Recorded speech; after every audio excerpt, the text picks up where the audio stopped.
Cartoons. A cornerstone of childhood that can truly be anything from an aid in teaching valuable lessons to a true form of escapism that some children really need. But when we grow up, the cartoons don't ever really go away. They change in style and messaging, but at their core are functioning in the same ways, helping us learn lessons, cope with personal struggles, and even feel a sense of community in like-minded fans. In modern day, adult animations are being released at an exponential rate, and it seems like the amount of slop has completely engulfed everything of substance. So how do they all actually stack up against one another?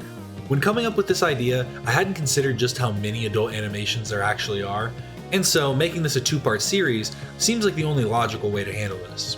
This is part 1, and we will be ranking every adult animated series that was released before the year 2000. While excluding anime because that would extend the length of this already long list by literal magnitudes. I promise it'll become a lot more clear as we get started. The criteria I will be basing my rankings on will include, but are not limited to, animation style, voice acting, storytelling, studio production, and the overall vibes that each show embodies. The tiers on this list, starting from the top, include Must Watch, which is pretty self-explanatory, as these are the shows that outshine the rest and overcome genre, making them a valuable piece for anyone. The next tier are the Solid shows.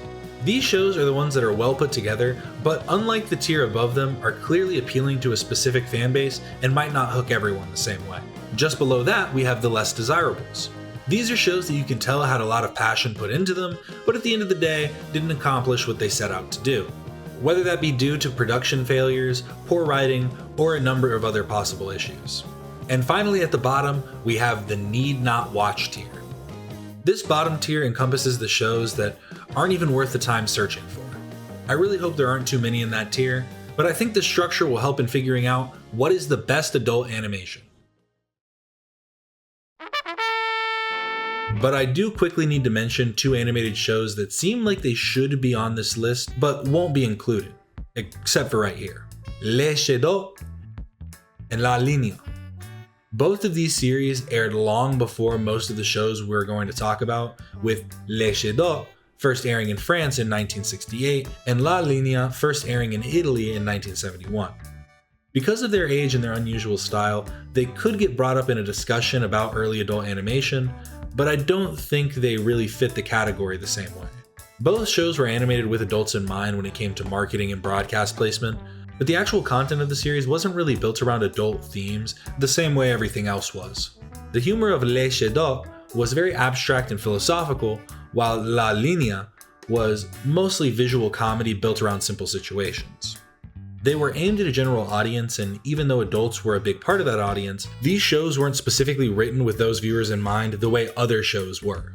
So while both Les Shadoks and La Linea come much earlier than most of the entries on the list, I'm leaving them out and focusing on series that were clearly produced as adult-oriented television from the start.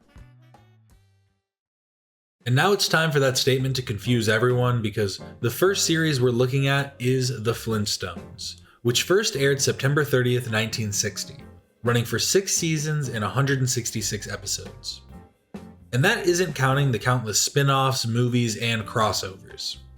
I know this might seem like the wrong place to start because The Flintstones is usually viewed as just another show from Hanna-Barbera's catalog aimed at kids. I know I personally first saw it on the channel Boomerang alongside shows like Yogi Bear and Scooby-Doo, Where Are You? But The Flintstones are unique for one reason.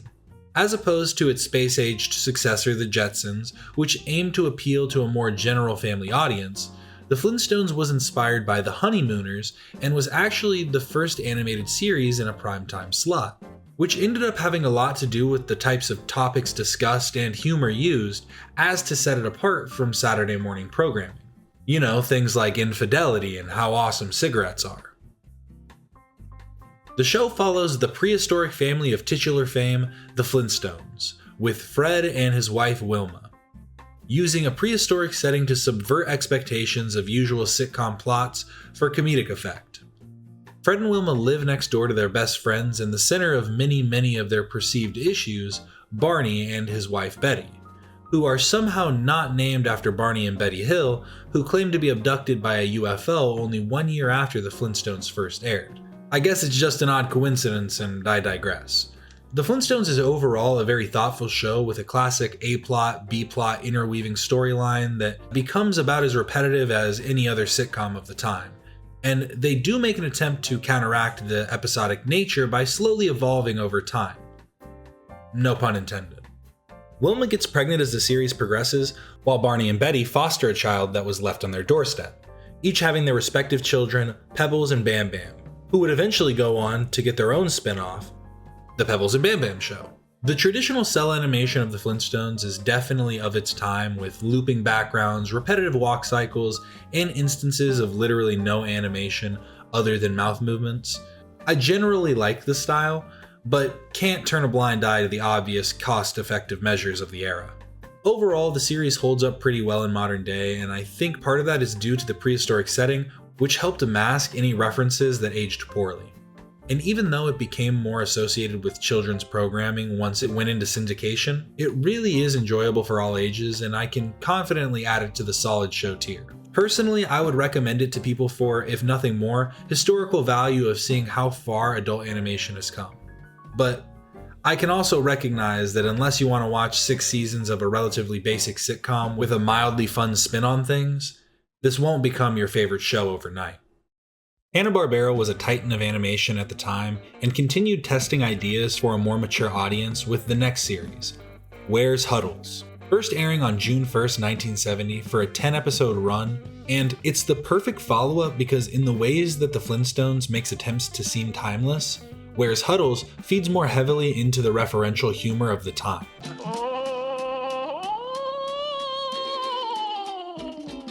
Throughout the show, we see the life of professional football players Bubba McCoy and Ed Huddles, who live next door to each other with their wives, and hey, wait a second. Yeah, you can see that claiming inspiration from the Honeymooners starts to feel a bit more like a cop-out when you start creating the same show, just wearing different costumes.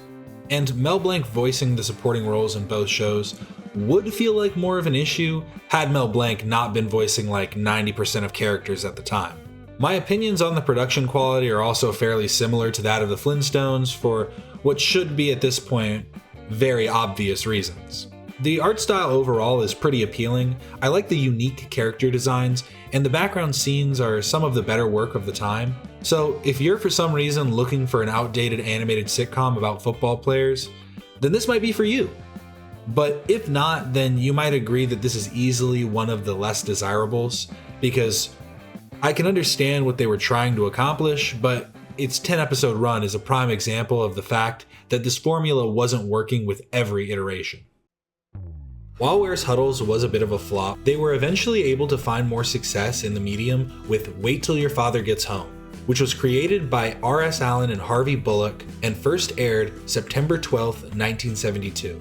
Running for 48 episodes across 3 seasons, and while it's still a Hanna-Barbera production, and yet another domestic sitcom, Wait Till Your Father Gets Home was the first of these primetime animations to not be a direct brainchild of Hanna and Barbera, and it more clearly laid the groundwork for modern-day animated sitcoms like F is for Family and King of the Hill. Where The Flintstones takes inspiration from The Honeymooners, Wait Till Your Father Gets Home draws inspiration from All in the Family, with this series centering around the Boyle family and laying heavy focus on the drama caused by generational differences within family dynamics. The father that's being referred to in the title is Harry Boyle, voiced by Tom Bosley of Happy Days fame, the average everyman father with conservative values that he hopes to instill in his children.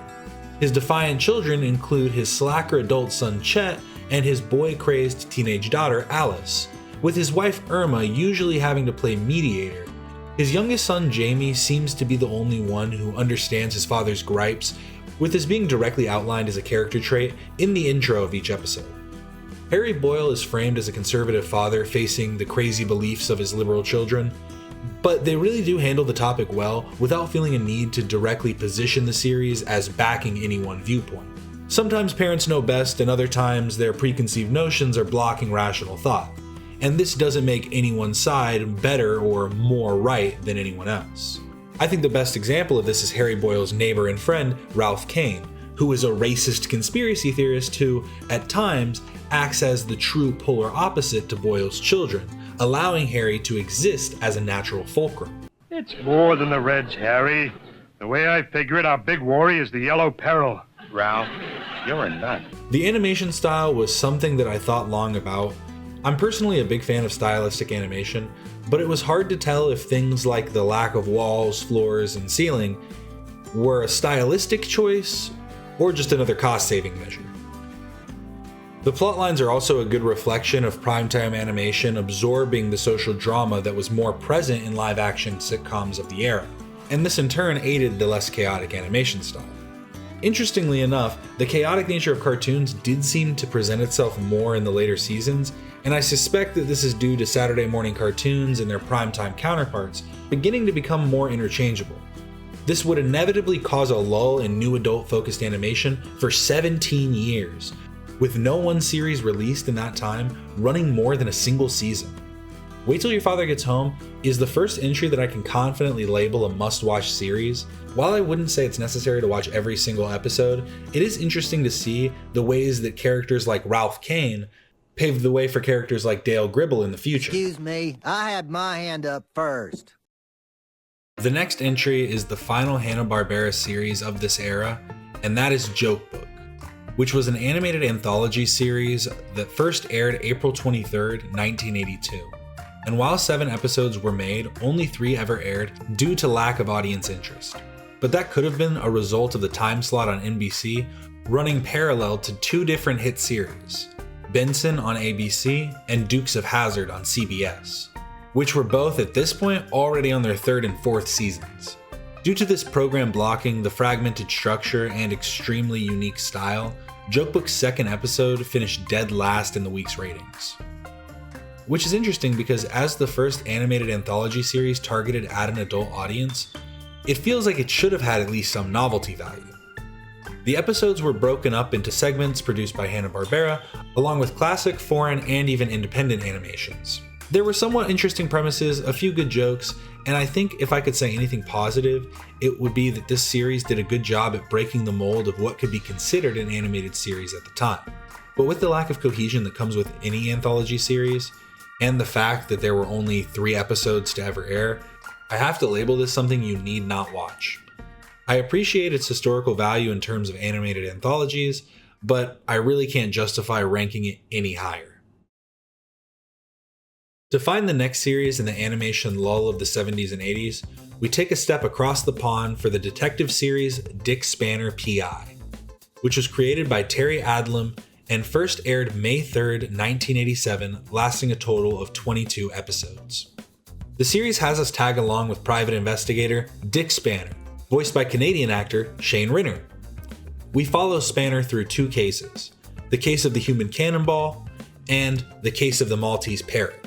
The series parodied Chandler-esque detective novels of the time, leaning heavily into the tropes of classic pulp fiction. While this wasn't the first animation in a British series aimed at adults, with Monty Python's Flying Circus including animated segments as early as 1969, this is the first animated series in the UK to be aimed at adults, even though it was first included in a Sunday morning series called Network 7 on Channel 5. Dick Spanner P.I. is also the first series on our list to use something other than traditional cell animation, with this show being entirely animated in stop motion. And as a big Aardman Animation and Gumby fan, it's really interesting to see stop motion animation from that early era.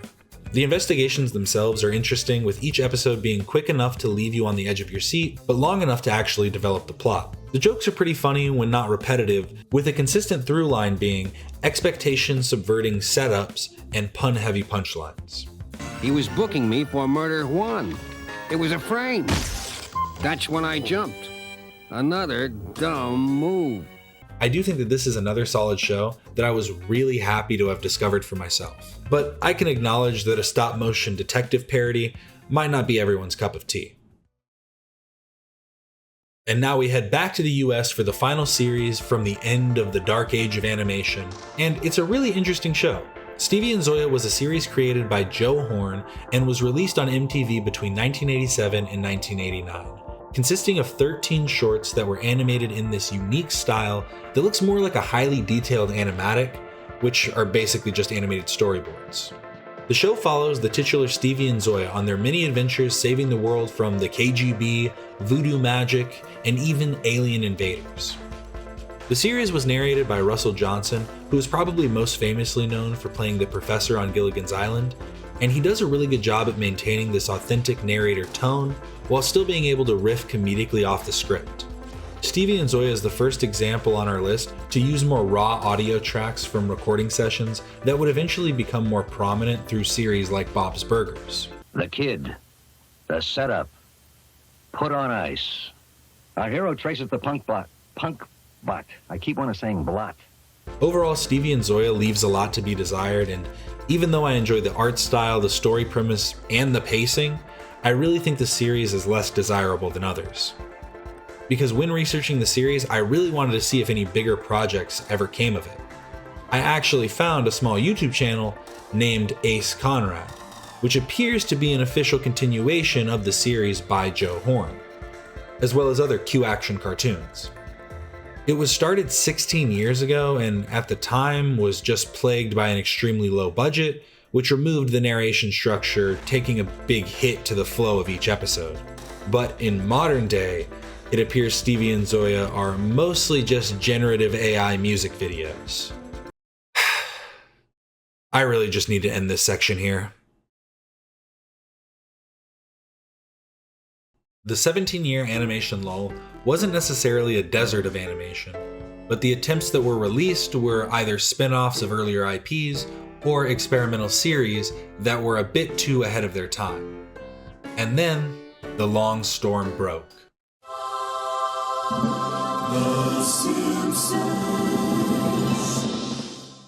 The Simpsons, created by Matt Groening, started as an animated segment on The Tracey Ullman Show that was originally created on a whim after Groening realized that pitching his true brainchild, Life in Hell, would result in a rescinding of publication rights. Groening then, while literally waiting to be called in for his pitch meeting, decided to instead pitch his version of a dysfunctional family, naming the characters after his own family and substituting his name for Bart, which is an anagram of brat. First appearing on The Tracey Ullman Show on April 19th, 1987, the series was developed by Groening sending basic sketches to animators, which led to the early rough style, as well as the yellow skin being due to Groening's lack of hairlines added to Bart and Lisa sketches. The animators thought flesh-colored hair would be weird, and Groening thought yellow skin was hilarious. The original segments ran for 2 years until it was adapted into a half-hour series for the Fox Broadcasting Company, first airing as a standalone animated sitcom on December 17, 1989, and is now at this point released over 800 episodes across 37 seasons, making it the longest running Western animation of all time. From the beginning, The Simpsons attempted to set itself apart from other animated series of the time with its unique framing of the nuclear family dynamics. Instead of presenting the father as a moral compass or a stoic center of reason, Homer Simpson is impulsive, selfish, lazy, occasionally cruel, but somehow still deeply human. Marge, rather than existing purely as a sitcom wife archetype, functions as the emotional grounding for the family. Bart isn't just a mischievous kid, he's a reaction to authority, schooling, and suburban conformity that most young boys fight against. Lisa is written like a philosopher trapped in a second grader's body, and Maggie acts as the silent punctuation mark to nearly every family disaster. What separates The Simpsons from its primetime predecessors is that it doesn't just mirror live-action sitcoms, it actively critiques them. Where the Flintstones adapted The Honeymooners, and Wait Till Your Father Gets Home adapted All in the Family, The Simpsons feels like it absorbed the entire American sitcom canon and dissected it from the inside. The American dream is still alive, but how do we really define it? The nuclear family isn't just a symbol of stability, it's a literal product of circumstance. And then there's Springfield, which, unlike earlier animated series that confine themselves to domestic sets, becomes a growing ecosystem, a living satirization of American institutions that the show itself even eventually parodies through Shelbyville. I think South Park said it best that if you thought it, Simpsons did it! Simpsons did it! Ah! Don't have a cow, man! The animation style in the early seasons is noticeably rough compared to what it would eventually become. The off-model faces, the stiff movements, and the rough line work, but that roughness works in its favor. It matches the tone. It felt rebellious. It felt like it shouldn't be allowed on primetime, and that type of style would echo into future series like Home Movies and 12-Ounce Mouse. And as the seasons progressed, the polish increased, but it didn't completely strip away the cartoon elasticity that makes the show expressive. Now, placing The Simpsons in a tier is complicated. On one hand, its early seasons, particularly the Golden Era, represent some of the sharpest writing in television history, animated or otherwise. The character-driven satire, the layered jokes, the emotional sincerity beneath the absurdity, it's nearly impossible to overstate how influential those seasons were. But on the other hand, when a show runs for over 3 decades, inconsistency becomes inevitable. Culture shifts, staff changes, tone recalibrates, and all of it impacts quality, with the later seasons more often debated than they are celebrated. But even with all those things considered, The Simpsons is still one of the greatest television shows of all time. I can easily say that The Simpsons is a must-watch series for anyone who still somehow hasn't seen it, because then you too can discuss when the series lost its charm. After The Simpsons proved that animated sitcoms could not only survive in primetime but dominate it, the floodgates opened. The studios had spent nearly 2 decades treating adult animation like a risky novelty, and suddenly had a scalable model dropped into their laps. This is the true turning point, not because it was the first adult animation, not because it was the wackiest, not even because it's the funniest, but because it proved sustainability. It proved that adult animation could be serialized, syndicated, merchandised, internationalized, exported, and completely culturally unavoidable. The Simpsons was the finger that flipped the switch and allowed the 1990s to truly shine a spotlight on the medium that, until that point, had passed many by.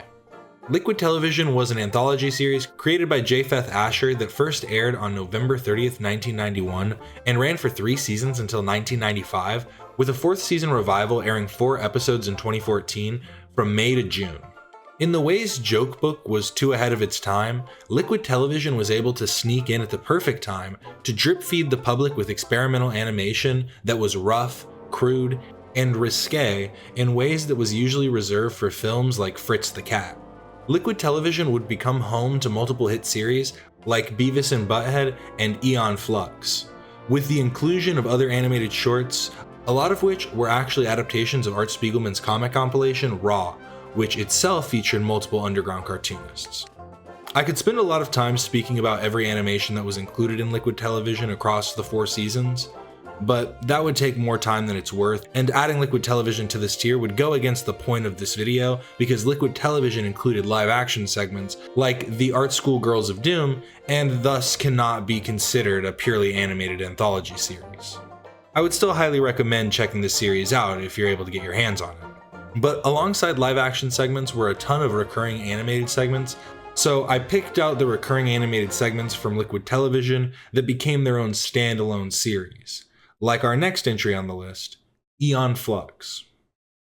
Aeon Flux was showcased on the first episode of Liquid Television on November 30th, 1991, the first of 6 serialized installments of a 12-minute short that spanned the first season of Liquid Television. The second season of Liquid Television expanded the miniseries with an additional 5 3-minute shorts. That proof of concept would eventually lead to the 10 half-hour episode series in 1995, as well as the 2005 loosely adapted live-action film starring Charlize Theron, that even had its own video game tie-in, all of which share the same name. The series was created by Peter Chung, who is a highly acclaimed animator, director, and all-around creative, who actually directed the Rugrats pilot that released a few months prior to Aeon Flux. And Aeon Flux in itself was extremely unique, for many reasons. One being the fact that it was using Eastern artistic stylings for a Western show, which was a new concept. Similarly, it was the first adult animated series in the West to be a drama instead of a comedy. It also started off with entirely no dialogue. But all of these unique choices that it made in the first 12-minute short offered something completely abject to the sensibilities of the Western audiences. When Aeon Flux aired, Films like Akira and those by Miyazaki were still relatively new and were growing their international market, which all the way back in the 1960s saw the syndication of series like Astro Boy, and would in just a few years after Aeon Flux see the success of series like Sailor Moon and Dragon Ball Z through the Cartoon Network evening block Toonami.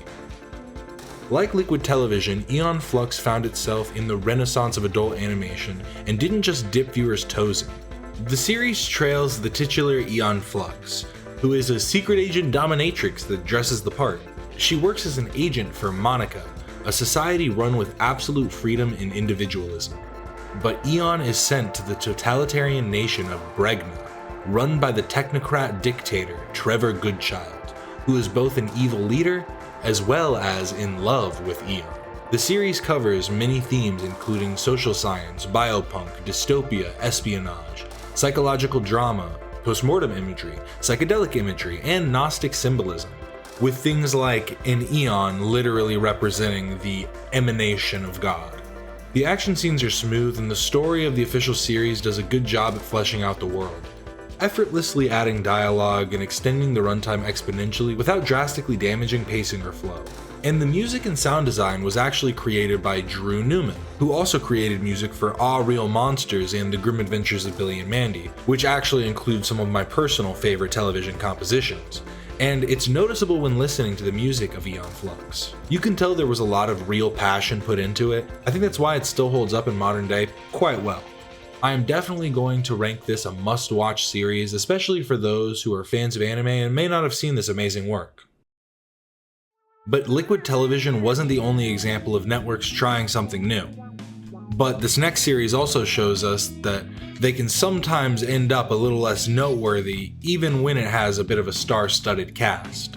Capital Critters was created by Nat Malden, Steven Bochco, and Michael Wagner as a Simpsons competitor for Hanna-Barbera, and first aired on ABC January 28, 1992, with the first 7 episodes airing until March 14th of the same year. The entire 13-episode series didn't fully air until September 15, 1995, running for a full year on Cartoon Network. The series shows us a teenage mouse named Maxx, who is voiced by, somewhat unexpectedly, Neil Patrick Harris, who at the time was still a teenage doctor on the 4th season of Doogie Howser MD. Maxx is a teenage mouse who was forced to move away from his home in Nebraska after exterminators came and, well, exterminated his family.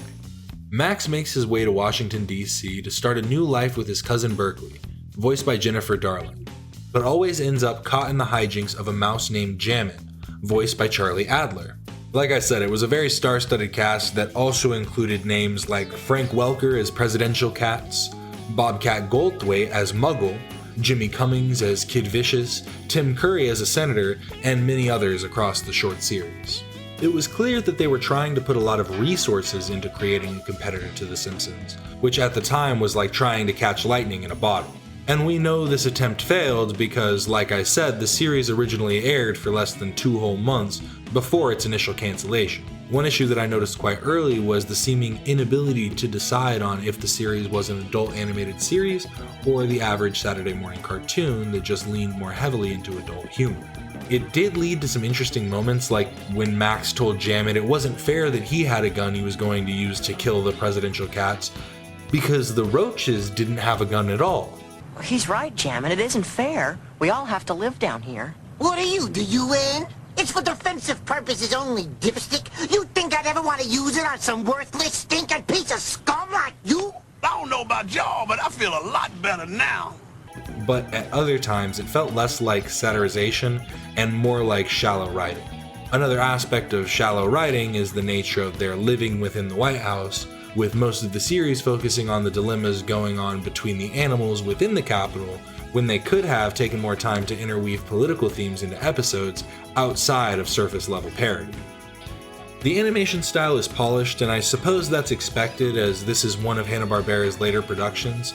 I don't know if they had intention to move into adult animation more heavily, but even a more polished version of those earlier eras was still being eaten up by the experimental projects they were competing with. With all things considered, I'm going to have to say Capital Critters is less desirable, because unless you're just interested in seeing more of the voice actors that make up the cast, it doesn't offer anything fresh or interesting compared to the earlier series we've discussed, and especially the mini-series that follow. But what immediately followed didn't put up much of a fight. Fish Police was actually the last adult animation that was officially produced by Hanna-Barbera, with later series like Space Ghost Coast to Coast only being created using acquired assets. Fish Police was an animated series adapted from a comic by Steve Moncouse, and aired 3 episodes on CBS for only a little over 2 weeks between February 28th and March 13th, 1992, with the full 6-episode series not being seen until European syndication. Inspector Gill is the hero of this story and is a classic film noir style detective who just so happens to be a detective for the Fish Police. Gill is very cut and dry, seeing things in a binary of good and bad, which is his main driver when investigating cases episode by episode. The story is relatively surface level, which is a shame because the original comic it was based on is a much better satirization of the film noir style, with the series focusing more heavily on the ocean creature hijinks. Like Capital Critters, which had aired just a few months prior, Fish Police feels like another attempt at something that could have been a thriving series, but fell victim to the sanitization that networks wanted to upkeep, that was actually becoming less and less necessary. And the character designs do a great job at conveying the personalities through presence alone, even though they are a downgrade from the comics. The series does feel like a missed opportunity at something that could have been awesome, but like Capital Critters, it couldn't establish its own identity, and maybe it could have had it gotten more of a chance. But I have to say that it's less desirable because of what it is, not because of what it could have been. And as Hanna-Barbera was fizzling out, Liquid Television was finding success in its second season, with The Specialist first airing on an episode September 24th, 1992, and running for 10 shorts across the entire second season. The Specialist was a new creation out of the mind of Joe Horn, the creator of Stevie and Zoya, and honestly this series has a lot in common with Stevie and Zoya. Starting with the fact that they are both an indie series of shorts narrated by massive stars, with The Specialist being narrated by the legendary James Hong. The animation style is also similar in the sense of it being an extremely unique, simplistic pop art style that I think is experimental enough to draw eyes, but has enough cohesion to not draw away from the storyline. The style is meant to satirize 1960s spy aesthetics, with certain art stylings also seeming to be a bit of a, possibly unintentional, nod at some other series that came prior, like some animatic style animations as seen in its spiritual predecessor. And the characters are fun, and not just in design, but also through the brief bits of lore that are established in the short series. The series itself revolves around 3 detectives for hire: Mastermind, Kitka, and Samson. Our 3 heroes are led on somewhat of a wild goose chase through different layers of an ever-growing conspiracy that spans Mastermind's rival, Dr. Dentrite, the bank robber Negator, and Captain Zarks, with his army of poodles. It flows pretty well between each episode, with segments beginning, again much like Stevie and Zoya, with a recap of what had happened up to that point. The Specialist was a good series that was mildly spoiled by its short run. Not unlike Stevie and Zoya. And it just feels redundant to say at this point. Overall, I think the story holds up better than its predecessor, and so I can confidently say it's a solid show. It was a fun watch, and I think there's a lot to appreciate in terms of its experimental style and unique plot for the era.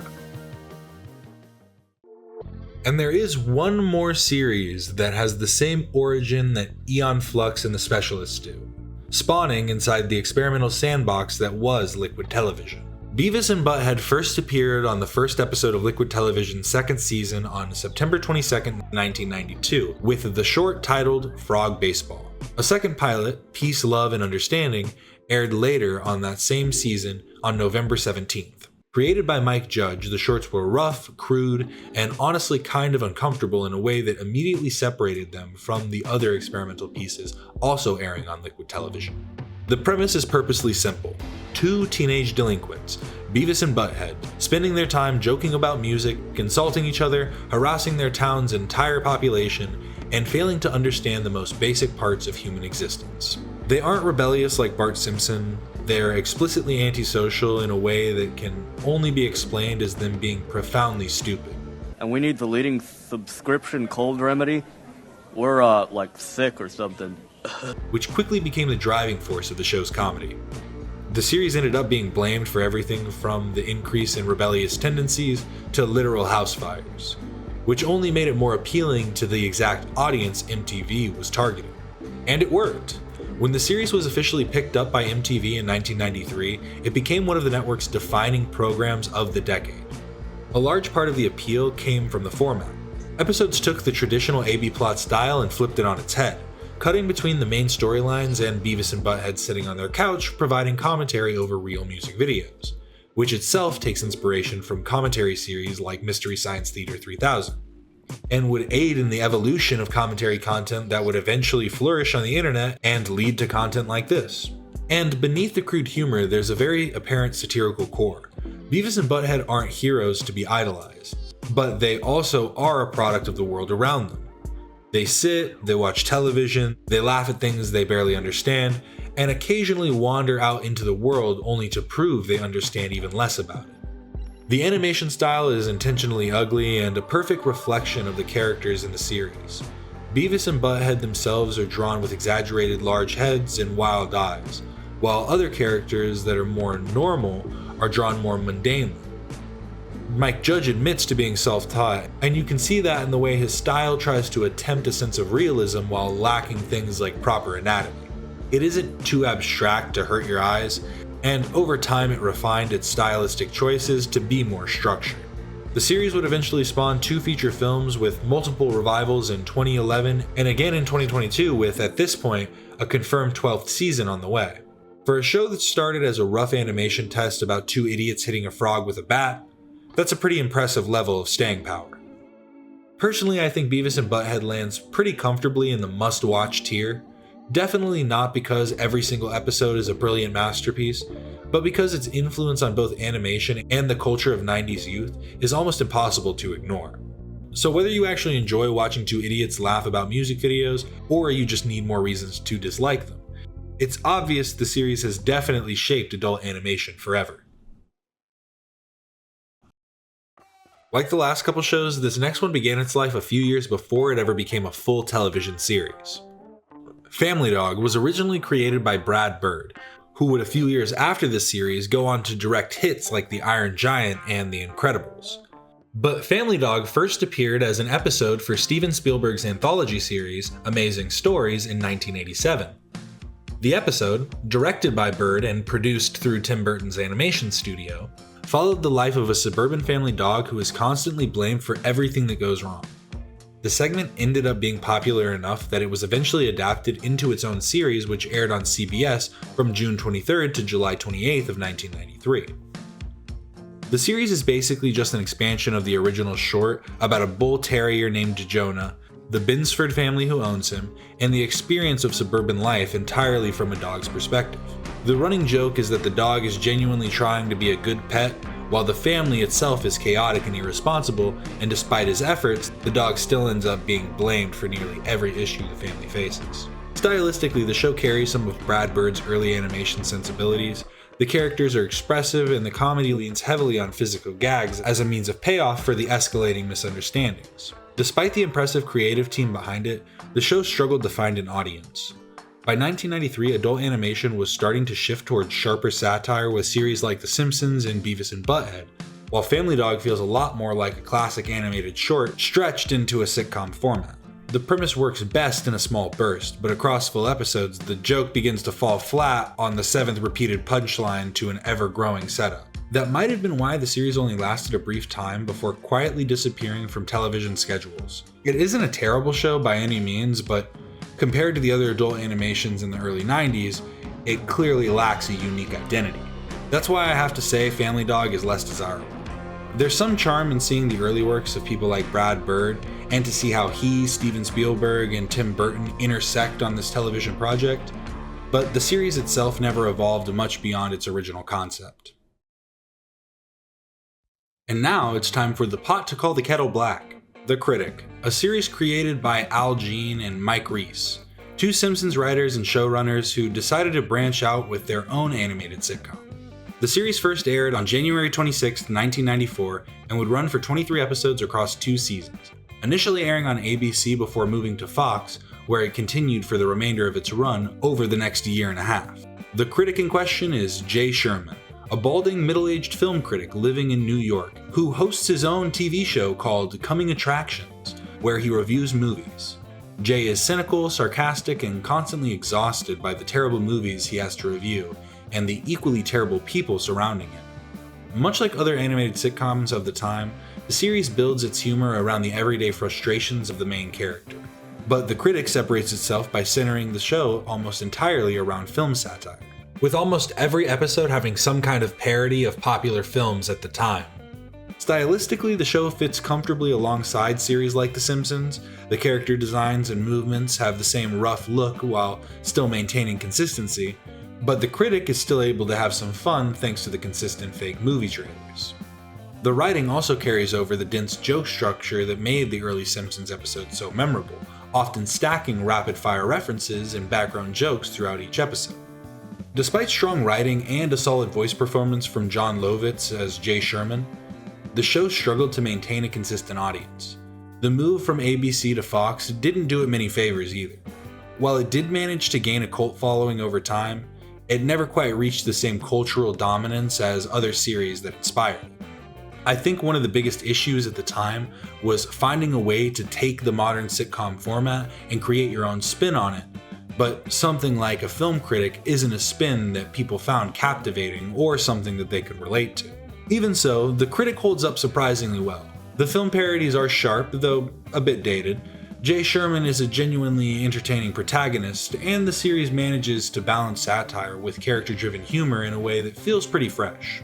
I really do think The Critic is a solid show. It may not have reached the legendary status of some of its contemporaries, but for anyone who enjoys movie satire or just wants to see more of that early Simpsons writing talent at work, it's definitely worth checking out.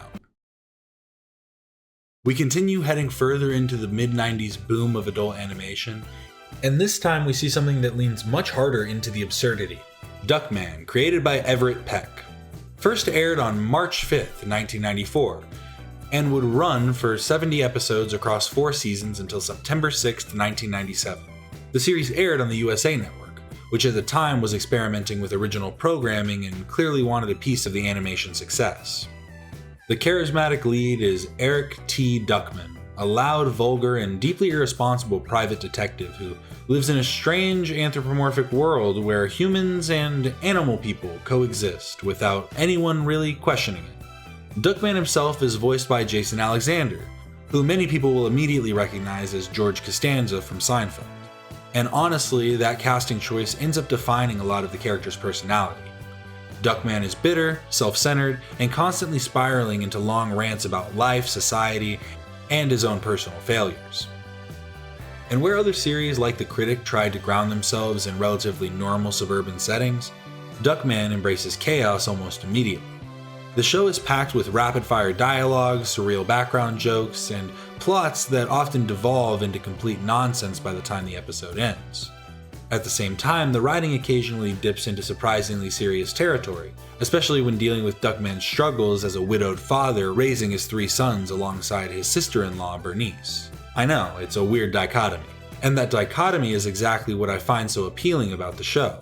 It has this breakneck-paced humor that is at times almost completely sidelined by rants that seem like they should exist in a different show.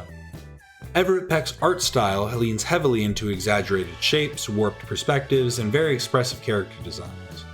The animation itself isn't always the smoothest, but the strong visual identity helps it stand out as another series able to break away from the more conventional sitcom aesthetic that dominated early television animation. Despite running for 4 seasons, Duckman never quite reached the same mainstream popularity as others.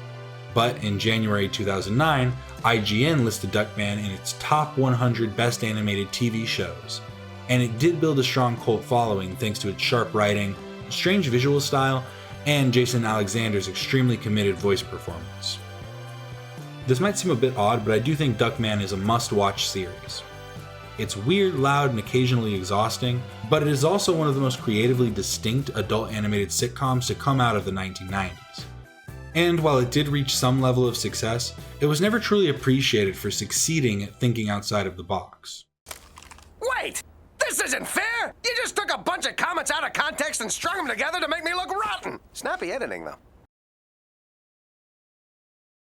The next entry on our list is one of the strangest turning points in the history of adult animation, in a way that saw a corpse reanimated. Space Ghost Coast to Coast, created by Mike Lazzo, first aired on April 15, 1994, and would go on to run an impressive 110 episodes across 11 seasons until May 31st, 2008. The series originally aired on Cartoon Network before becoming one of the staple programs on the network's late-night programming block that would eventually become Adult Swim. What makes this show especially interesting is that it was built almost entirely out of recycled animation.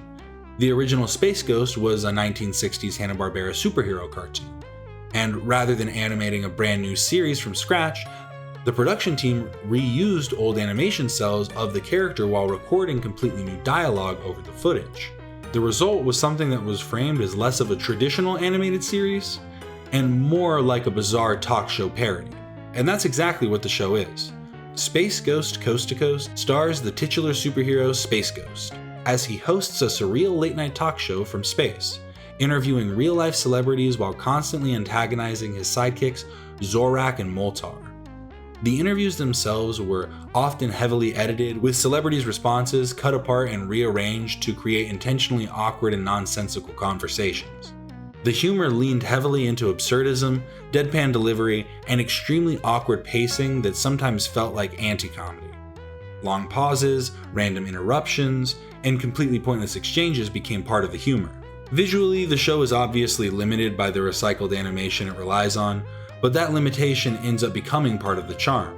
Watching the stiff Hanna-Barbera superhero footage awkwardly repurposed for talk show conversations creates a strange contrast that the series constantly leans into.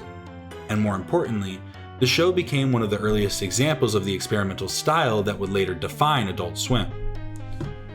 The production was cheap, weird, and clearly aimed at an audience that had grown up watching the older Hanna-Barbera cartoons and wanted to see the characters in new, strange ways. It truly does have a place in the history books of animation, but the series was limited from the start and continued long past the joke had died. It still has some great jokes and is such a cultural stepping stone that I can easily say that Space Ghost Coast to Coast is a solid show. Not necessarily because every episode is perfect, but because the opposite helped to lay the foundation for an entire era of weird late-night animation that would follow in its wake. Now we head back to MTV, which throughout the early 90s, MTV seemed determined to push adult animation as far into the bizarre as humanly possible. The Brothers Grunt first aired on August 15, 1994, and would run for only 12 episodes before ending its run on April 9, 1995. It was created by Danny Antonucci, who had been working in the animation industry on projects like The Smurfs and Richie Rich, and would go on to create the hit animated series Ed, Edd n Eddy. The Brothers Grunt follows a strange group of humanoid brothers who are sent out by their leader, the Gruntus Puba, to locate their sibling Perry, who has left their post as the Chosen One, and began assimilating with humans. Now, that's technically the premise, but in practice the show is far less concerned with its actual narrative and more concerned with creating a series of grotesque and often uncomfortable visual gags. Most of the brothers barely speak beyond distorted grunts and noises, wandering through bizarre environments while encountering equally strange characters along the way. And the brothers that do speak are often just used as a means of outlining exposition rather than used as a feature of their character. From an animation standpoint, the show leans heavily into Danny Antonucci's signature style.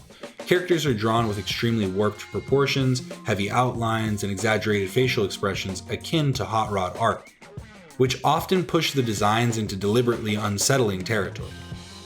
Movements are jerky and exaggerated with limited backgrounds that add to the forced attention on the absurd visuals, and it all adds up in the entire series having a chaotic energy that definitely fit with MTV's broader experimental approach to animation at the time. Where early MTV projects like Liquid Television used short segments to experiment with unusual ideas, the Brothers Grunt attempted to stretch that kind of surreal visual humor into a full television series. Unfortunately, that approach doesn't always translate well into longer episodes. The show struggled to maintain much of an audience and was eventually cancelled after its short run. Despite the brief lifespan, the series still stands as another example of how far MTV was willing to push the boundaries of televised animation during the 90s. The Brothers Grunt isn't much at all, and so it's hard to consider it anything other than less desirable. It's certainly memorable from a visual standpoint, and fans of Antonucci's later work might find it interesting as an early experiment, but as a full series, it never quite moves past its initial gimmick. Sticking to MTV, this next series takes the absurd and ups the ante. The Head, created by Eric Fogel, first aired on September 1st, 1994, as one of MTV's oddities, and would run for 21 episodes across 2 seasons before ending its run on March 1st, 1996. The show centers on Jim, an ordinary man whose life changes drastically when an alien named Roy suddenly crash lands on Earth and decides to claim a home inside his head, which then begins to grow to an absurd and unnatural size. The result is exactly what you would expect from that premise. Jim wandering through increasingly strange situations while trying to cope with the fact that an extraterrestrial roommate is now literally living inside his skull. Like many MTV animated projects from the mid-90s, The Head leans heavily into surreal humor and bizarre visual concepts. Roy frequently emerges from Jim's enlarged head to comment on human behavior, while Jim himself is forced to navigate both the confusion of people around him and the increasingly ridiculous situations that follow. The series mixes science fiction elements with awkward social commentary. Visually, the show carries a very distinct style and stands out from most of the other adult animations of the time. Even the normal character designs are exaggerated with elongated features and stiff movements that give the animation an intentionally strange look. The giant head itself obviously becomes the center focus of the series, constantly drawing attention whenever Jim tries to interact with the normal world. Despite its strange premise, the show managed to build a small cult following during its run. But like many MTV animated experiments, it struggled to maintain a large mainstream appeal. The Head is left sitting somewhere in the middle of the pack. It's definitely creative, has some good writing, unique animation, and the bizarre premise helps it stand out from other series. But it never quite evolves far enough to become something more than a memorable aside.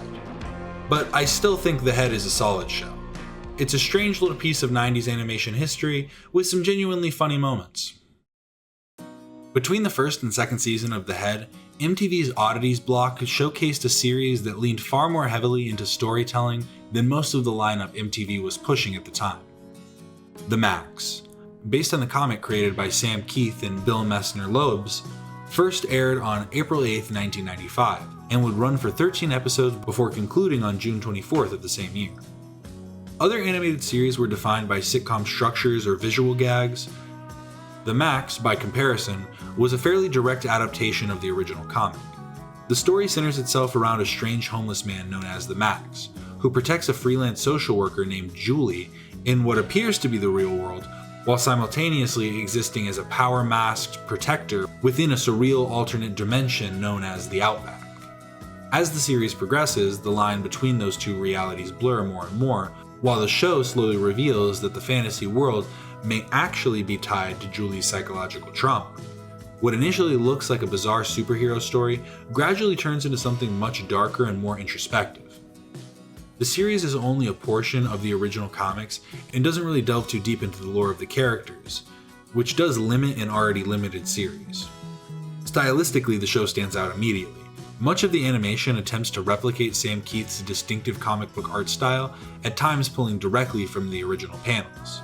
The series also experimented with techniques that were fairly unusual for television animation at the time, including early CGI elements and even some live-action footage integrated into the episodes. Because of that approach, The Maxx feels very different from most of the other adult animated shows appearing in the mid-90s. Where many series relied on fast-paced jokes and sitcom pacing, this one is much slower and more atmospheric. Despite the short run, the series has remained one of the most respected comic book adaptations. It never aimed for mainstream popularity and was clearly designed for a niche audience, but its willingness to take the source material seriously helped it stand apart from many other experimental animation projects airing at the time. The Maxx is definitely a must-watch.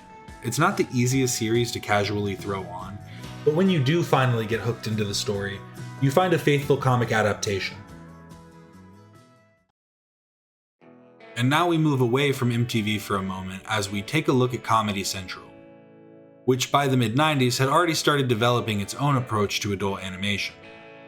Dr. Katz Professional Therapist, created by Jonathan Katz and Tom Snyder, first aired on May 28, 1995, and would go on to run for 81 episodes across 6 seasons before ending on February 13, 2002. Dr. Jonathan Katz is a soft-spoken therapist who spends his work life listening to the problems of his patients while also dealing with his own relatively mundane personal life. On paper, that premise sounds pretty straightforward, but the real hook is that many of the patients appearing on the show are real stand-up comedians playing exaggerated versions of themselves. Episodes are typically structured around therapy sessions where comedians perform loose stand-up style conversations with Dr. Katz about their personal issues, observations, and everyday frustrations.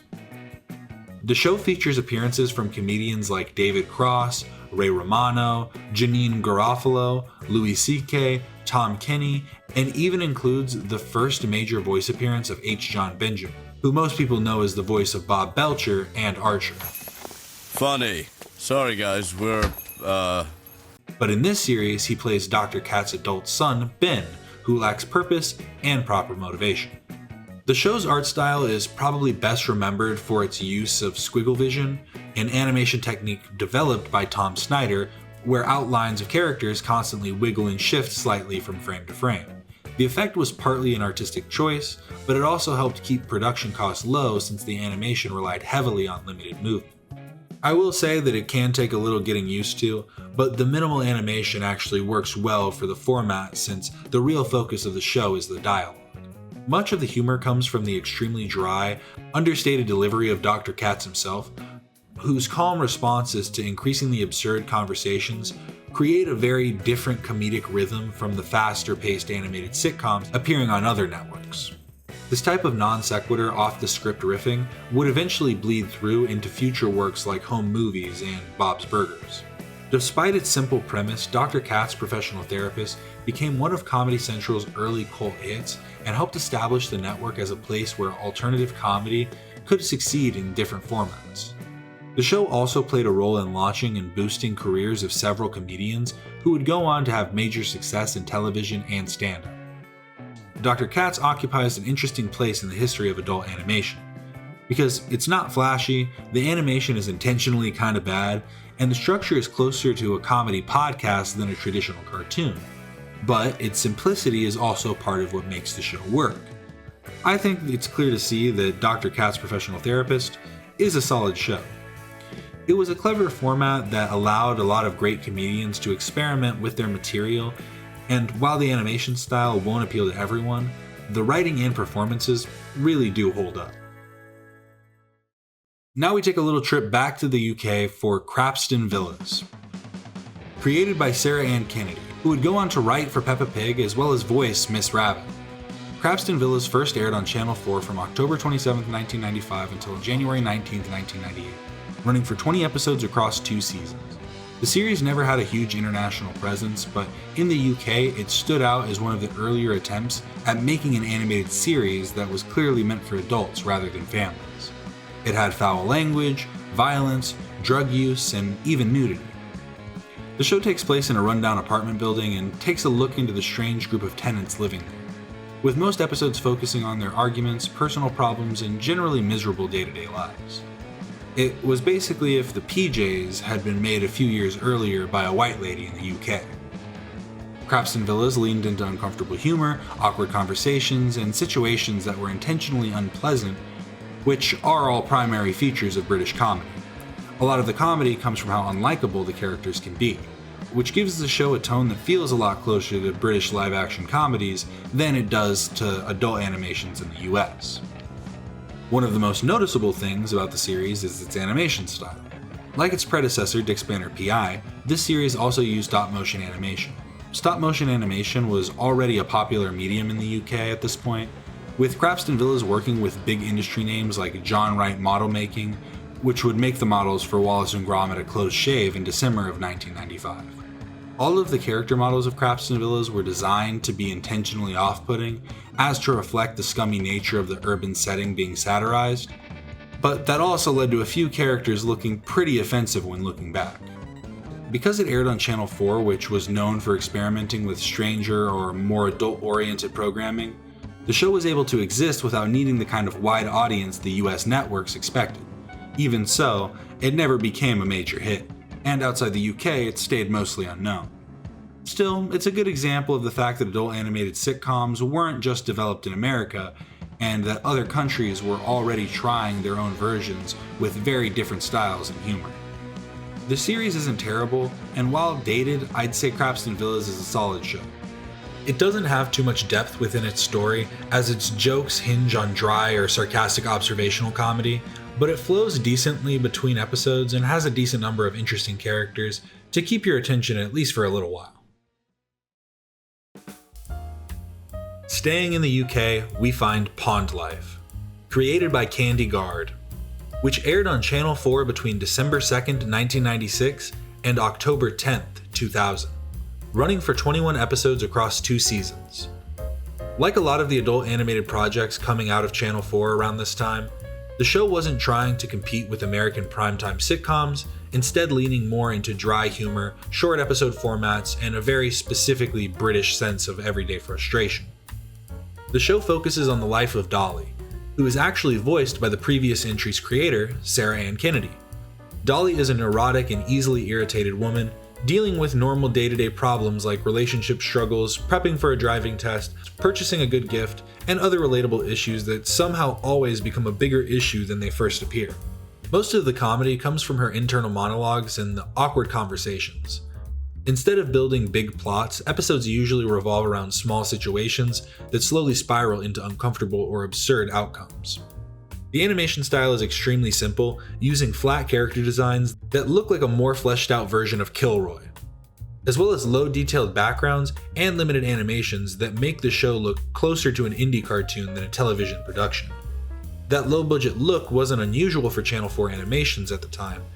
The rough presentation might make it harder for some viewers to get into, but it also gives the show a distinct identity that definitely appeals to a specific audience. Pond Life ended up staying fairly obscure. It was another instance of Channel 4 supporting small animated projects that probably wouldn't have survived on larger networks, which helped build a small but noticeable catalog of adult-oriented animation from the UK. Pond Life isn't the best, but it is a solid show. It doesn't have the same level of influence as the American hits of the late 90s. It has some good writing, a grounded tone, and its place in Channel 4's run of adult animation experiments makes it a notable mention.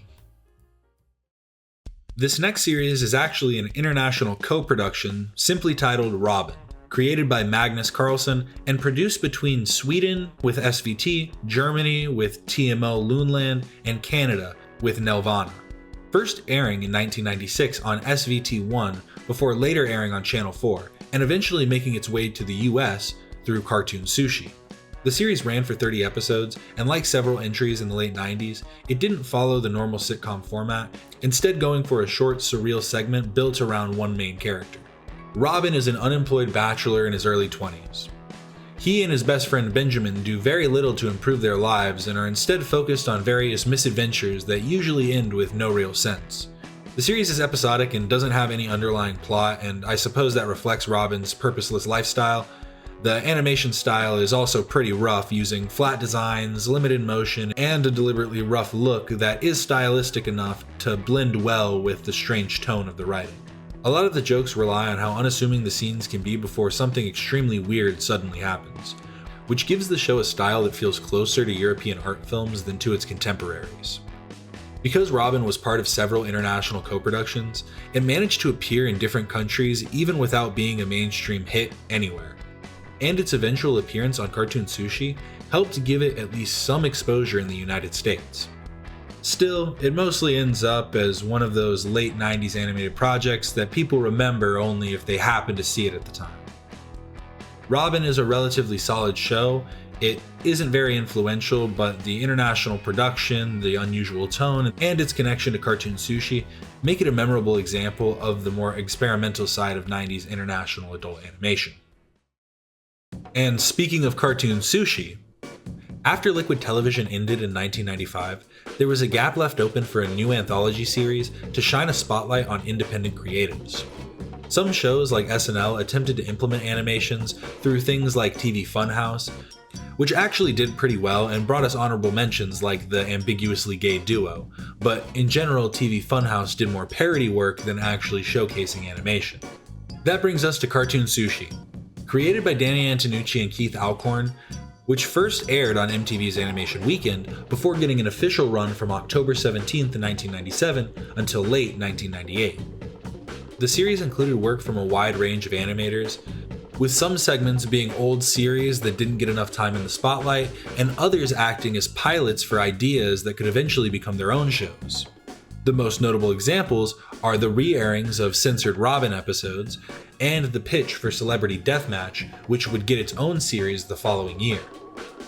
Because of its anthology structure, the quality of Cartoon Sushi jumps around a lot from episode to episode. Some segments lean into the kind of dry, dialogue-driven humor that was becoming more popular in adult animation at the time, while others go fully into surreal or abstract territory in a way that feels more like something you'd expect from an animation festival than from cable television. That inconsistency isn't necessarily a bad thing for an anthology, but it does make the series harder to judge as a whole compared to something with a single cast of characters and a consistent tone. But that kind of uneven production quality was almost part of the appeal for these types of shows, because the entire point was to let animators try things that probably wouldn't survive in a more traditional network series. And probably the biggest issue Cartoon Sushi runs into is that by 1997, the novelty of experimental adult animation wasn't quite as shocking as it had been earlier in the decade. Liquid television felt new, oddities felt weird, but by the time Cartoon Sushi arrived, the audience had already seen a lot of this kind of format before. But I really don't think Cartoon Sushi is bad, and there's definitely some interesting material in it. Especially if you like seeing early work from animators who would go on to do bigger projects. Even though there wasn't too much that came from Cartoon Sushi itself, it is still a solid show. It's a good example of MTV's late 90s experimental phase, and there's enough creativity in the shorts to make it worth watching. But it doesn't have the staying power to really stick into the memories of the public in the same way that Liquid Television did earlier in the decade. While MTV was bursting at the seams with new material, Fox seemed to be more slowly testing the waters with series that were hoped to compete with the success of The Simpsons, which seemed like a major feat considering The Simpsons initially proved adult animated sitcoms could survive in primetime at all. And nearly 2 years after the end of The Critic, with The Simpsons standing as the only running animated series on Fox, another show decided to go in the complete opposite direction. King of the Hill first aired on Fox January 12, 1997, and would go on to run 269 episodes across 14 seasons, along an initial decade-long run before an abrupt cancellation to make room for the Cleveland show. But the series did eventually get a late revival, now with a 15th season set to release in 2026. Interestingly enough, this intentionally monotonous series was created by Mike Judge, the creator of Beavis and Butthead, who was paired by Fox with Greg Daniels, who was a highly acclaimed Simpsons writer and helped ground Judge's material into a network-friendly series. This series focuses on the life of Hank Hill, a salesman of propane and propane accessories. Living in the fictional town of Arlen, Texas, along with his wife Peggy, his son Bobby, as well as other family members and their neighbors. On paper, the premise sounds almost too simple compared to other animated sitcoms of the time. There's no surreal world, no talking animals, no sci-fi or fantasy adventures. It's just a very grounded portrayal of suburban Texan life. And that simplicity is actually what makes the show stand out. Because while most adult animations were trying to get louder and more exaggerated, King of the Hill built its identity around being quieter and more realistic. And that realism wasn't polished like live-action sitcoms, but more raw and relatable. Even the many guest stars were slightly more inconsequential, like Chuck Mangione, Randy Travis, Henry Winkler, and ZZ Top, with Dusty Hill being Hank's first cousin. Where The Simpsons focused on creating a satire of suburban life and the chaos surrounding it, King of the Hill leans more into the character writing that's built on the, at times, underwhelming nature of suburban life. Hank isn't an idiot like Homer Simpson, But he's also often wrong. He's stubborn, traditional, and often confused by the world changing around him. But the show rarely treats him like a joke. Instead, most episodes revolve around small everyday problems that spiral into bigger conflicts, usually because the characters refuse to communicate properly. The influence from older series like Wait Till Your Father Gets Home is pretty apparent, but was able to draw a distinction with its dry humor. The animation style reflects that same approach. The character designs are realistic, the movements are fairly limited, although it does still carry that special Mike Judge charm. I've often heard that the animation style is the first thing that strikes viewers as unappealing, with the slow story pacing sealing the deal, especially when compared to something like The Simpsons or Duckman. But over time, it becomes clear that the restrained animation fits the tone the writers were going for. The world of King of the Hill is supposed to feel normal, and the more realistic style helps sell the illusion.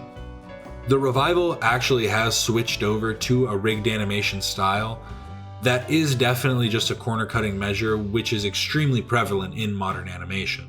But that isn't going to stop the fans from complaining about it. They're just dealing with a lot of, But even with the slight change in animation style, the things that separate the show from most of the other adult animations we've talked about is actually how consistent it managed to stay over such a long run.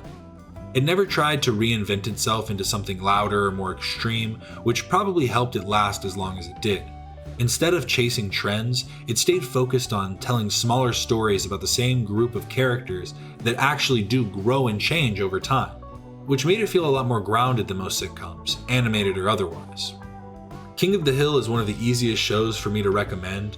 It might not have the same cultural impact as The Simpsons, and it's definitely not as bizarre as a lot of the MTV era animations, but the writing is consistently strong, the characters feel real, and their problems feel grounded in things that you either relate to yourself or know someone that does.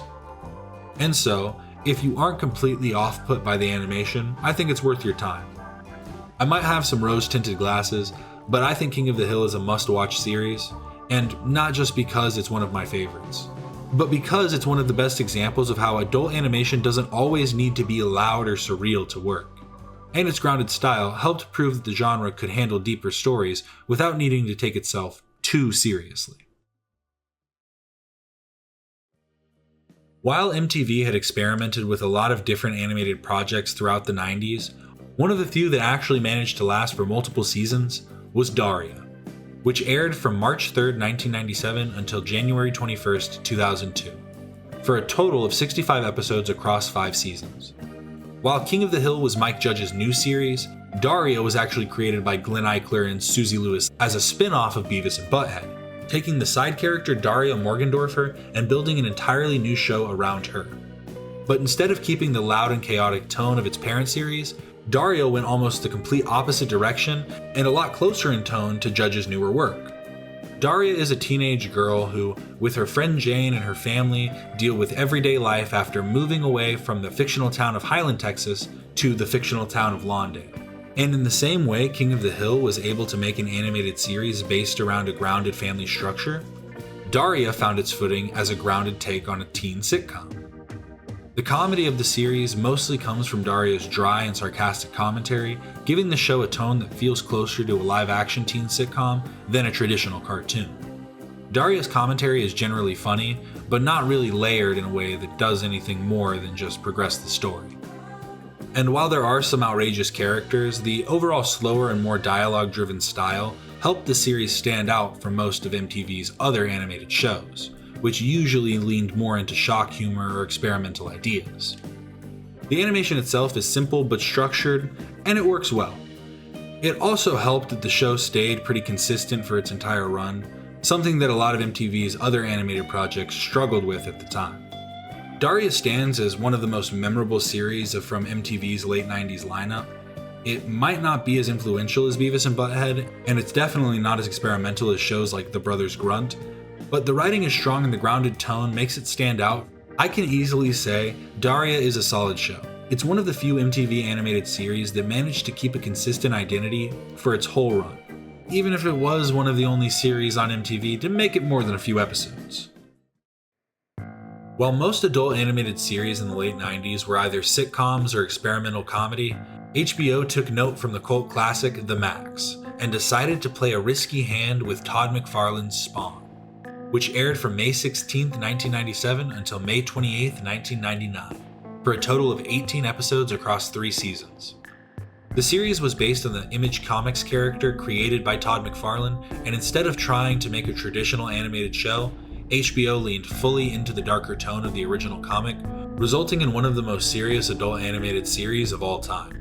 Spawn was once Al Simmons, who in this series is voiced by Keith David, who's probably best known as the voice of Dr. Facilier in The Princess and the Frog and Goliath on the animated series Gargoyles. But Al Simmons is a former soldier who was killed and sent to hell before being brought back to Earth as the demonic anti-hero Spawn.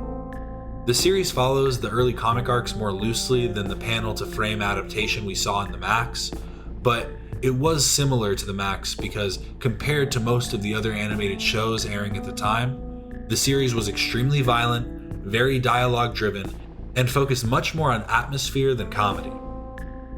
There are long stretches of narration, a lot of slow pacing, and stories that deal with things like corruption, crime, religion, and morality, which makes the show feel closer to the live-action HBO dramas on the network than the typical cartoons seen elsewhere. Todd McFarlane's Spawn was one of the more unique shows from the late 90s, even if it's not one that everyone is going to enjoy. It's darker, more serious, and even a lot more niche than other comic adaptations, which I think is representative of the shifting animation culture of the era. But overall, Todd McFarlane's Spawn deserves credit for proving that the genre could handle stories that weren't built around comedy at all. I think I can justify saying Todd McFarlane's Spawn is a solid show. It's an important experiment for adult animation, and it does something very different from almost everything else on the list, but there are some big issues with the plot that is usually the thing that splits the audience. But I won't get into spoilers. But HBO wasn't wholly opposed to experimenting with more outrageous ideas. But they definitely weren't shooting in the dark when they decided to bet on none other than animator Ralph Bakshi, who at this point had already made a name for himself decades earlier with his highly subversive films like Fritz the Cat, which was a 1972 film adaptation of the degenerate works of Robert Crumb, as well as the blaxploitation parody titled Coonskin. Bakshi's early work is considered some of the earliest forms of adult animation as we view it today, and he returned to the medium with the series Spicy City, which only aired 6 episodes from July 11th, 1997 until August 22nd of the same year. The series was an anthology set in a futuristic city, with each episode telling a different story involving crime, corruption, or science fiction themes. Each episode focuses on a different group of characters, as we see everything in the city from VR investigators to literal cloning. I think one of the series' biggest strengths is also one of its biggest weaknesses, and that is the fact that it tries to establish such a thoroughly developed setting without having established the setting at all. But when strictly speaking on the series as a whole, it's hard to even consider it a proper anthology. The animation itself is highly stylistic and a bit rough in some places, but always in an attempt to create life within the scenes. Some episodes look decent, but others feel more limited, and the anthology format means the stylings jump around a lot depending on the story. That lack of cohesion, along with the short run, makes the show feel more like an experiment to see what would be the best format for Spicy City.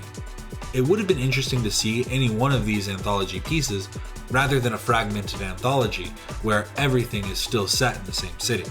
Spicy City is one of those shows that's interesting historically and visually, but not as something to sit down and watch. It's another example of networks trying to push adult animation into darker territory during the late 90s, and it's notable for bringing Bakshi back to television. But the short run and uneven quality make it hard to put it on the same level as some of the other shows from the same time. Maybe I just don't get it, but I think Spicy City is less desirable. It's an interesting experiment and it fits into the HBO trend of more serious adult animation during the late 90s, but there just isn't enough there for it to really stand out compared to the other series we've talked about. By the late 90s, all the experimentation that had been done with adult animation had already proven it could work.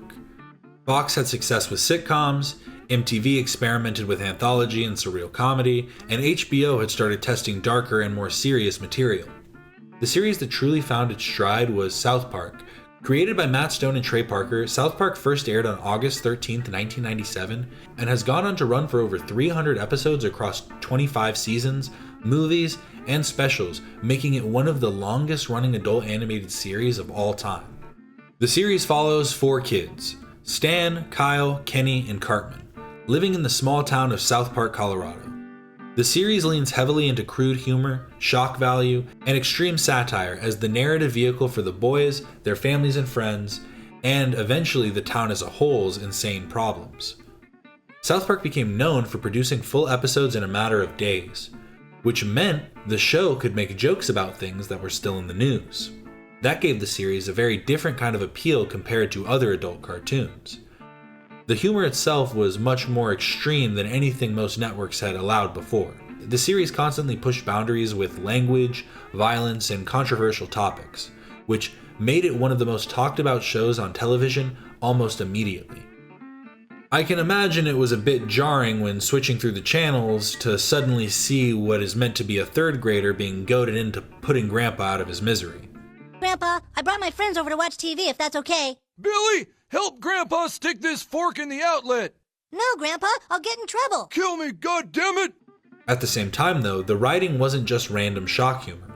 Underneath all the shocking jokes, the show usually had pretty clear points it was trying to make. And that mix of satire and absurdity is a big part of how it's managed to stay as long as it has.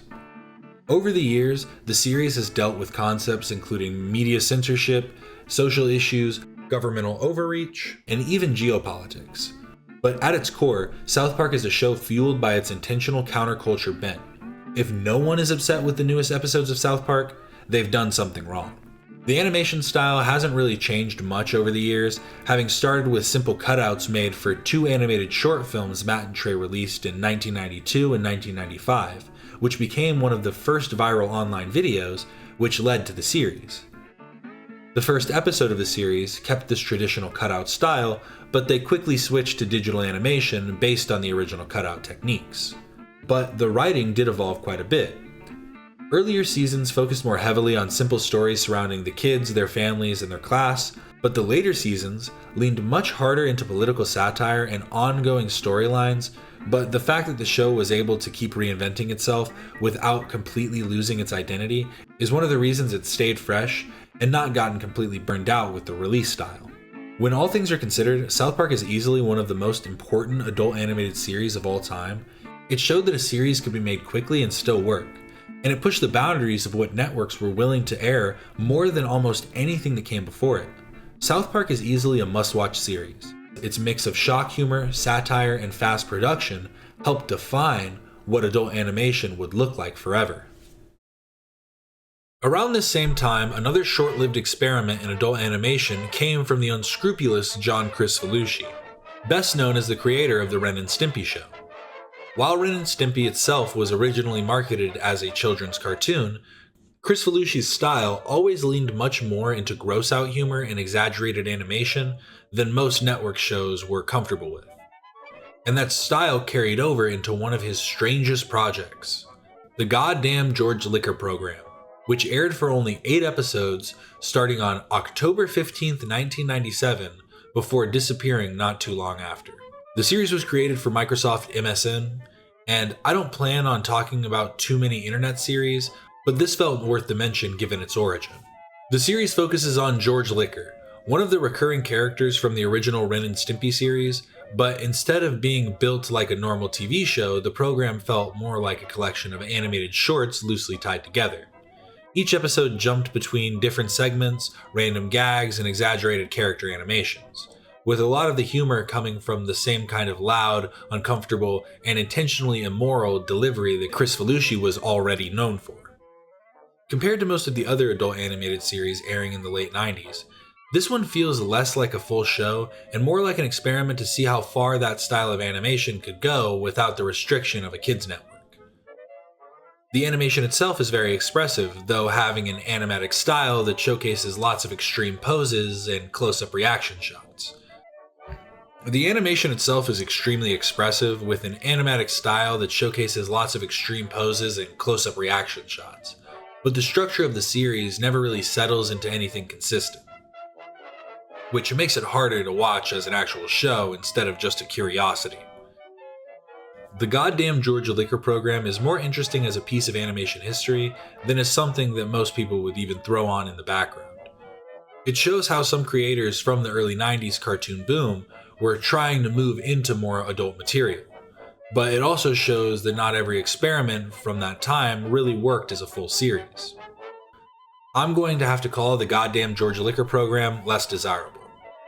It isn't just because I dislike Chris Felucci as a person, but because the eventual adult adaptation of Ren and Stimpy would outpace George Liquor by a mile, and it's really only worth mentioning because of who made it.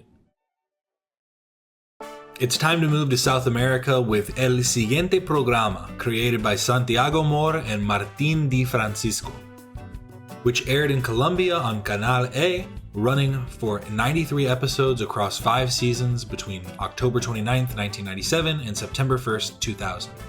The series wasn't built as a traditional sitcom at all, but instead worked as an animated radio show parody that focused on television, celebrities, and politics in Colombia at the time. Because of that, a lot of the humor is very specific to the region, which does make it a bit harder for me to personally analyze. The series is presented as a fake radio show hosted by animated versions of the creators themselves. The format is similar to Beavis and Butthead, with Santiago and Martín commenting on different videos that aren't always music related. A lot of the jokes rely on satire and cultural references, which help the show become popular locally, but also makes it a lot harder for international audiences to connect with it. The animation style is pretty rough, as the focus is on the dialogue. The series used limited movements and a lot of real footage interlaced. Because the show was built around satire of current events, it didn't have much reason to stay in circulation after it ended, but during its run it became one of the more recognizable adult-oriented animated programs in Colombia. It's another example of how adult animation was developing in different parts of the world during the late 90s, even if those shows didn't always reach a wider audience. For that reason, I'm going to say El Siguiente Programa is a solid show. It isn't very well known outside of its home country, but considering its long run, the political satire, and the sometimes hilariously absurd jokes, definitely make it worth checking out. Now, moving back to the UK for a moment, we find Stressed Eric, created by Carl Gorham, which aired on BBC Two starting on April 20th, 1998, and running for 13 episodes across 2 seasons until October 11th, 2000. Unlike the Channel 4 shows we looked at earlier, this was a BBC production, and that meant the series stuck a bit closer to the traditional sitcom structure, even though it still kept the anxious, uncomfortable humor that a lot of British media seems to favor. The show focuses on the very stressed Eric Feeble, voiced by Mark Heap. Eric is an extremely overwhelmed and unlucky recently divorced father, trying to piece his life together while raising 2 difficult children and dealing with constant problems at work. The humor comes from how everything in Eric's life seems to go wrong at the worst possible time, with the show building its jokes around his nervous personality, exaggerated bad luck, and the increasingly frustrating situations that he ends up in. The animation style is exaggerated, with stylistic character designs and a lot of visual gags built around Eric's stress reactions, like his eyes popping out, his body shaking whenever something goes wrong, and every episode ending with Eric getting choked out by his own forehead vein. Weird stuff. One interesting thing about the show is that it actually received a slightly different version in the US, with a few jokes rewritten, and even Eric's voice actor being changed to Hank Azaria, who is most famously known for all of his character work on The Simpsons. And this shows that there was at least some attempt to make the series work outside the UK, even if it never became a major hit. Stressed Eric didn't run very long, but it does stand out for trying to mix the everyday misery of British sitcoms with the format of an animated family show, and it fits neatly in line with a lot of different shows of the era. Stressed Eric is honestly a really solid show. It doesn't necessarily have some greater influence in the 90s, but it genuinely is an entertaining watch. By the late 90s, MTV was still trying to find different ways to make adult animation work, And one of the strangest successes from the period was Celebrity Deathmatch, created by Eric Fogel, the same creator behind The Hedge. Celebrity Deathmatch first aired on May 14, 1998 and ran until June 6, 2002, before being revised for a short run between 2006 and 2007. Across both runs, the series ended up with over 90 episodes, making it one of MTV's longest lasting animated series. The premise of the show is about as simple as a show could get. Each episode features claymation versions of celebrities fighting each other in over-the-top wrestling matches, usually ending with one of them being brutally killed in some exaggerated way. The show leaned heavily into late 90s celebrity culture, pulling in musicians, actors, politicians, and pretty much anyone who was popular at the time, and the humor mostly came from seeing those public figures turned into violent caricatures. And another way it separates itself from its contemporaries is the fact that Celebrity Deathmatch didn't try to tell long stories or build much of a world. The series was built almost entirely around the fights themselves, with some short comedy segments in between matches, fake interviews, and commentary from the announcers that was meant to fully embody the pro wrestling aesthetic. That format made the show easy to watch in short bursts, but it also meant that there wasn't much depth beyond the basic joke of seeing celebrities beat each other up.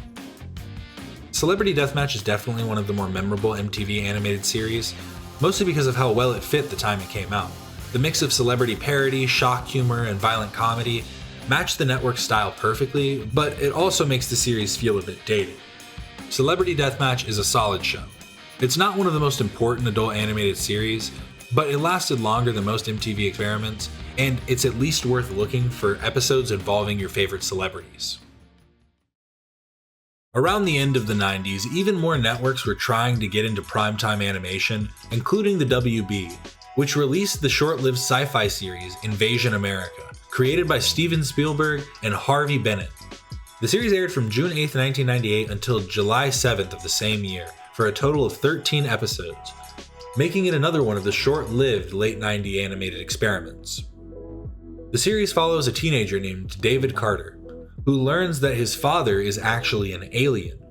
He also learns that Earth is about to be invaded by an enemy race from his home planet. The show was played completely straight as a science fiction action series with an ongoing story that continued from episode to episode instead of the usual sitcom mold that was already starting to crack. The animation itself was more detailed than a lot of the comedies airing at the time, but that serious tone meant the show couldn't hide goofy character models behind comedic plausible deniability. And in general, it just didn't have the same kind of appeal that something like The Simpsons or South Park had. And without creating that kind of audience, the series ended up disappearing pretty quickly despite the big names attached to it. It also has an issue with trying to implement film transitions like rapid cuts that don't translate well to the stiff animation. And on top of that, it also had some tonal issues that came from it being aired on the WB. It wasn't as violent or graphic as other action-adventure style adult animated series, and ends up feeling a lot more like a superhero show that would be on kids' WB. The story is too serious for the medium and ends up dragging at times, never being able to find its footing before it's over. I think the series probably would have been better had it originally been written as a feature-length film. Invasion America is more interesting because of who made it. It's another example of how networks were willing to try more serious animated stories in primetime, but the short run and the lack of identity makes it hard to rank very high compared to other series from the same time. I almost wish it wasn't, but Invasion America is less desirable. It's not a bad idea for a show, but it doesn't really fit with the direction adult animation was going, and it ended before it really had much of a chance to stand out. For the next entry, we have another international co-production with Bob and Margaret, created by David Fine and Alison Snowden, first premiering on June 22, 1999, and running for 52 episodes across 4 seasons until December 25, 2001, focusing on everyday life rather than shock, humor, satire, or short experimental segments. Bob is a dentist and his wife Margaret is a foot doctor, with the series dealing with normal situations like work, neighbors, family visits, and small social problems that slowly become more awkward than they should be. Most of the comedy comes from uncomfortable conversations, misunderstandings, and the very dry reactions the characters have to everything going on around them. Compared to something like South Park, the humor here is much more restrained, and even compared to the other Channel 4 shows we looked at earlier, the series feels more grounded. The animation style uses clean but minimal character designs with limited movements and a soft color palette. The look of the show comes from the short film Bob's Birthday, which the creators made before the series, and that same low-key style carries over into the full run. Because it was a co-production between Canada and the UK, the show was able to run for a bit longer than a lot of the other international adult animated projects from the 90s. Even if it never reached the level of popularity that other shows did, it's a good example of how adult animation outside of the United States didn't always try to be louder or more extreme. Sometimes it just focused on everyday situations with a more subdued style of comedy. I'm going to say Bob and Margaret is a solid show. It's not as flashy as a lot of the late 90s adult cartoons, but the long run, the international production, and the very grounded writing make it one of the more notable animated sitcoms from outside the US during this period. We're going to stick to Canada for a minute to look at the series Kevin Spencer. Created by Greg Lawrence, which aired on the Comedy Network and ran for 113 episodes across 8 seasons between January 17th, 1999 and November 6th, 2005. The series ended up being one of the longer running adult animated shows to come out of Canada, even though it never had the same level of international attention as the big US hits. Kevin Spencer is a drug-addicted 16-year-old sociopath, usually getting into trouble with his dad Percy while dealing with school, the criminal justice system, and whatever bad decisions the adults around him are making.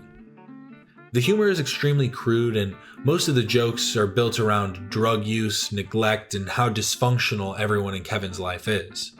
The animation style is very sloppy, using flat digital designs and limited movement that make the show look extremely low quality, and at times even unfinished, even when considering the dysfunctional nature of the story.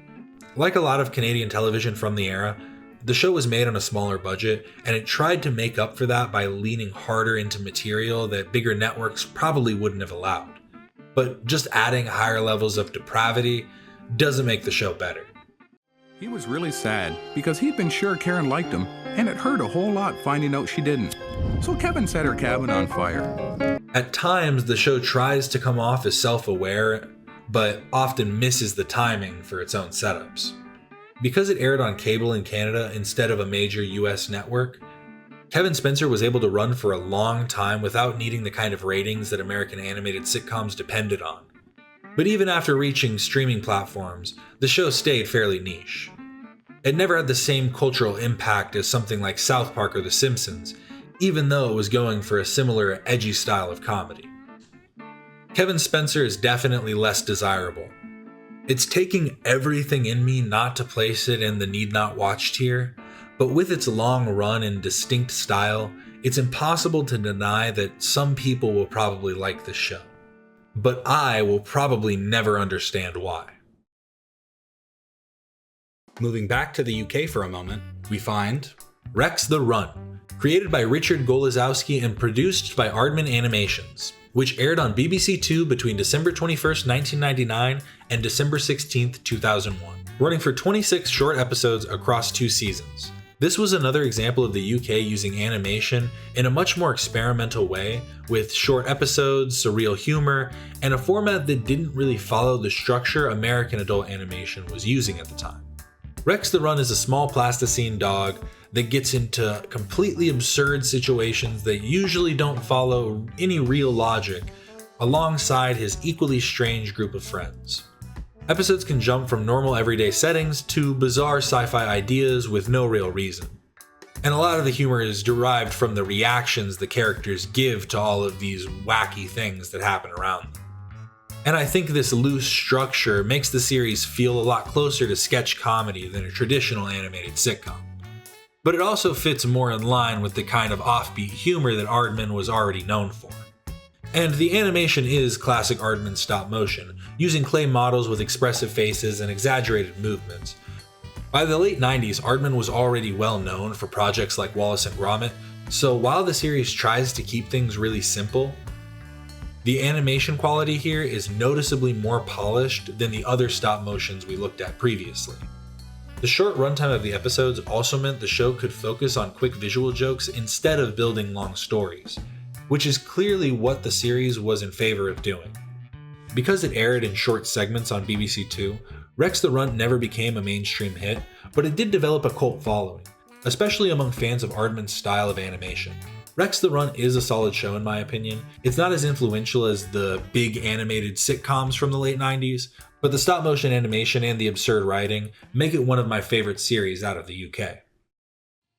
During the run of Rex the Runt, Aardman Animations continued with the adult-oriented genre with the series Angry Kid, created by Darren Walsh, which aired on Channel 4 and later BBC 3, running for 2 televised seasons between January 1st, 1999 and December 19th, 2007. With a YouTube revival of the series for 2 more seasons, first airing on July 3rd, 2015 until November 8th, 2019. Like the series that came before it, Angry Kid was built around very short episodes that focused on quick jokes, awkward situations, and a deliberately crude style of humor. But this series centers around the Angry Kid himself, a constantly irritated and irritating teenager who spends most of his time getting into arguments, bothering his family, or reacting poorly to everyday situations. Most episodes are only a few minutes long, and the comedy usually builds around one simple idea that keeps escalating into someone's frustration. It fits in line with the kind of short experimental programming that Channel 4 was known for, rather than the longer sitcom-style cartoons that were popular in the United States at the time. The original series used a mix of plasticine models for stop motion and human actors, while the online revival used digital 3D and at times even some 2D animation. The 3 characters we get to see throughout the series are the Angry Kid, his sister, and his friend Specky, who all have exaggerated, almost unsettling facial designs. The short runtime of each episode works in its favor, since the jokes don't have to carry a full story the way a half-hour sitcom would. The series in itself is relatively surface level, with jokes that don't really go anywhere being made in extremely repetitive settings. But it's another example of how UK television kept supporting strange animated projects well into the 2000s, even as the American side of adult animation was starting to settle into its formats. I think this might make some people angry, but I personally think Angry Kid is less desirable. It isn't bad by any means, but as a show, it's really hard to see it as anything more than just a long animation test. It was clear the UK had fully gotten used to stop motion animation, and after the success of Celebrity Deathmatch in the US and the slow transition away from traditional animation into digital, it was clear that a good animation wasn't built on replicated past productions, but by standing out in the mediums that were slowly evolving. The PJs was created by Eddie Murphy, Larry Wilmore, and Steve Tompkins. The series first aired on Fox January 10, 1999, and ran until May 20th, 2001, for a total of 44 episodes across 3 seasons, which shows us that networks were willing to roll the dice, but only as far as the show was able to take them.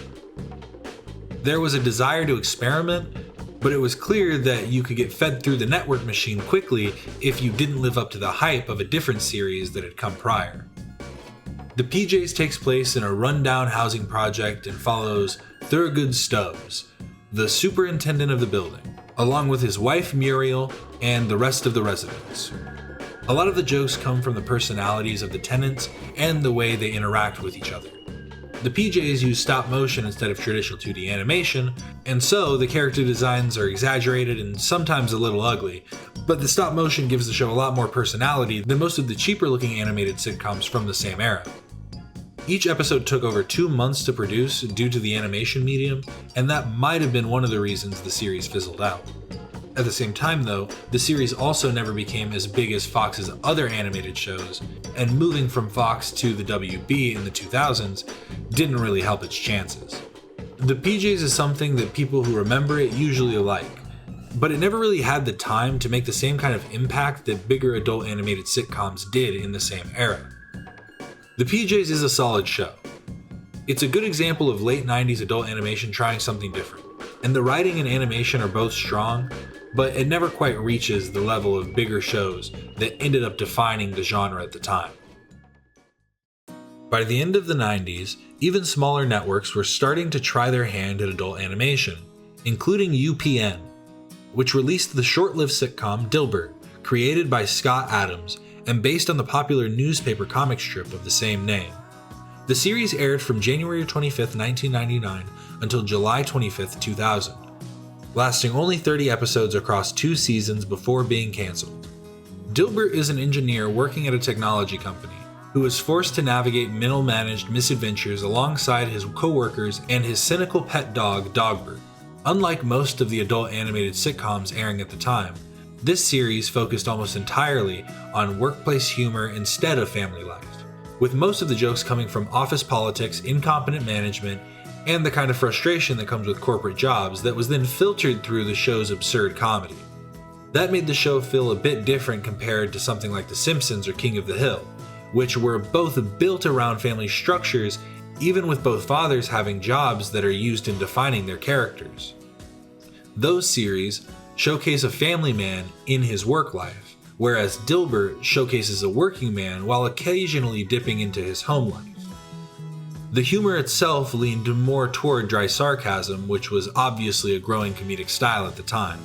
But it wasn't a novel idea, and the more dialogue-heavy style also meant the show didn't grab as much attention as some of the other animated series airing in the late 90s, especially on a network like UPN that already struggled to keep shows on the air. The animation style was simple but stylistic enough to have a unique identity, which worked fine for the kind of comedy the show was going for. The settings can be interesting and the characters even more interesting, with the most uninteresting thing being Dilbert himself. Dilbert works well for what it is, but never really stood a chance to become one of the defining adult animated series of the era. It showed that adult animation could move away from family sitcoms and still work, but the short run and smaller network kept it from having much long-term impact. When all things are considered, Dilbert is clearly a solid show. The writing is clever and the premise is different enough to stand out, but it's another instance when a series didn't last long enough to truly find its footing. By this time, Fox had already proven that adult animated sitcoms could work, but the network was still looking for new shows that could match the success of The Simpsons. One of the biggest to come out of the search was Family Guy, created by Seth MacFarlane, which first aired on January 31st, 1999, and since then the series has gone on to release over 400 episodes across 24 seasons and more than 2 decades. The family in question is the Griffin family, who live in the fictional town of Quahog, Rhode Island. And on the surface, the setup feels very similar to The Simpsons. It's another dysfunctional family sitcom with a father, mother, kids, and a cast of recurring side characters, but the way the show handles comedy is very different. Instead of building most of its jokes around the story itself, Family Guy became known for its fast pacing, cutaway gags, and random jokes that sometimes interrupt the plot entirely.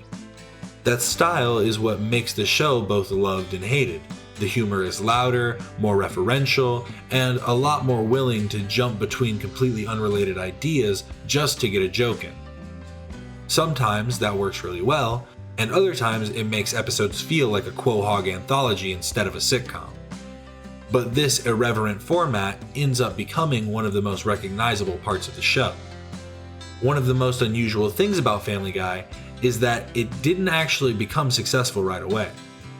The series was canceled by Fox after only a few seasons, but strong DVD sales and reruns on Adult Swim convinced the network to bring it back, which was something that almost never happened at the time. After coming back, the show ended up running even longer than it had before. Over the years, the tone of the series has changed quite a bit.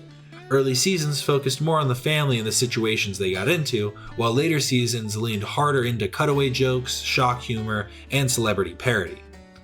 Some people prefer the older episodes, others like the newer style, but either way the show managed to stay popular long enough to become one of the defining adult animated series of the 2000s. I don't think the show has necessarily gotten better or worse, it's just shifted slightly in focus. It's similar to The Simpsons in that running the same circles for over 20 years will only lead to issues like repetitive gags and the Flanderization of characters. Family Guy is one of the most important shows in the history of adult animation, even if it isn't always consistent. It helped keep Fox interested in producing animated sitcoms, it proved that canceled shows could come back if the audience was strong enough, and its style of fast, reference-heavy comedy influenced a lot of adult cartoons that came out after it. So, as much as I personally don't care for Family Guy, I have to call it a solid show. It could be considered a must-watch, but I think the series is more important for its historical relevance because it has become such a caricature of what an adult animated series should be. Around the same time, MTV released one of its more obscure projects, Station Zero, created by Tramp Dally. The series aired for only a short time between March 8th and April 6th, 1999, releasing 20 episodes in a weekday time slot before disappearing almost as quickly as it arrived. Unlike most animated shows at the time, Station Zero was built around hip-hop culture, starring a group of teenagers who hosted a fictional cable access show where they watched and commented on music videos. It was basically an exclusively hip-hop version of Beavis and Butthead with surprisingly less criminal hijinks. Episodes were structured around short segments, commentary, and music video jokes rather than a traditional story. The focus on hip-hop gave it a different identity compared to most adult cartoons at the time, but it also meant the audience was a lot more specific. The animation was simple even by MTV standards, and the fast production schedule meant the show never really had the chance to develop much of a visual style beyond what it needed to get on the air. The series feels more like a music video showcase than something meant to run long term. And one of the biggest issues with Station Zero is that it can't even be classified as just another interesting piece of animation history, because a majority of the series is lost media. Its short run, lack of syndication, and lack of dedicated fans meant that it wasn't preserved the same way a lot of other cult classics are. For that reason, I'm going to have to say you need not watch Station Zero, because you can't find most of it, and what you can find isn't worth the time. As the 90s were rounding out, MTV was going through a bit of a lull as they popped out short-lived series after short-lived series in an attempt to find something that could compete with the success Fox had found in The Simpsons. But Fox wasn't slowing down and gave Simpsons creator Matt Groening the green light on his new series, Futurama, which first aired on March 28, 1999. The series would go on to have one of the strangest runs of any adult animated series, lasting for over 170 episodes across multiple cancellations, revivals, and network changes, with the show continuing to thaw even decades after its original debut. The Simpsons stayed grounded and created a parody of everyday family life, but Futurama tries something different. The series joins Philip J. Fry, a delivery boy who is accidentally frozen on New Year's Eve 1999. And wakes up 1,000 years in the future where he ends up working for a delivery company run by his greater-than-great nephew, Professor Farnsworth. He delivers packages across the cosmos with the rest of the Planet Express crew, including Bender, Leela, Amy, Hermes, and Zoidberg. The science fiction setting gave the writers an interesting freedom, allowing episodes to revolve around space travel, robots, aliens, and time travel while retaining an overt comedic bent. It created a perfect blend of sci-fi parody and sitcom normalcy. A zany story about family rivalry from a previous millennia is all of a sudden turned into a heart-wrenching story about the truth of brotherhood. The series kept the same kind of character-driven humor that Groening's earlier work was known for, but it mixed that with more complex writing and heavier science fiction ideas than most primetime cartoons had tried before. Some episodes lean almost entirely into comedy, while others focus more on emotional stories or high-concept plots. The animation itself was also a lot more ambitious than most shows airing at the time. Futurama combined traditional 2D animation with early digital coloring and 3D models for ships and backgrounds, which gave the series a cleaner look than a lot of the other late 90s sitcoms. That higher production quality helped the universe feel bigger, but it also made the show more expensive, which was one of the reasons Fox struggled to keep it on the schedule consistently. One of the most unusual parts of Futurama's history is how many times it was canceled and then brought back. The show originally ended on Fox in 2003. Then, just like Family Guy, it gained traction through syndication of the first 4 seasons on Adult Swim until 2007, when it got 4 direct-to-video films that were released between 2007 and 2009. After this, Comedy Central purchased the syndication rights through Fox, which allowed for the creation of new episodes until 2013. And then it got picked up one more time in 2023 for a Hulu revival, which is still being renewed for new seasons. That kind of repeated resurrection is extremely rare for animated shows, and it proves that adult animation can still have a strong and dedicated audience even after being taken off the air.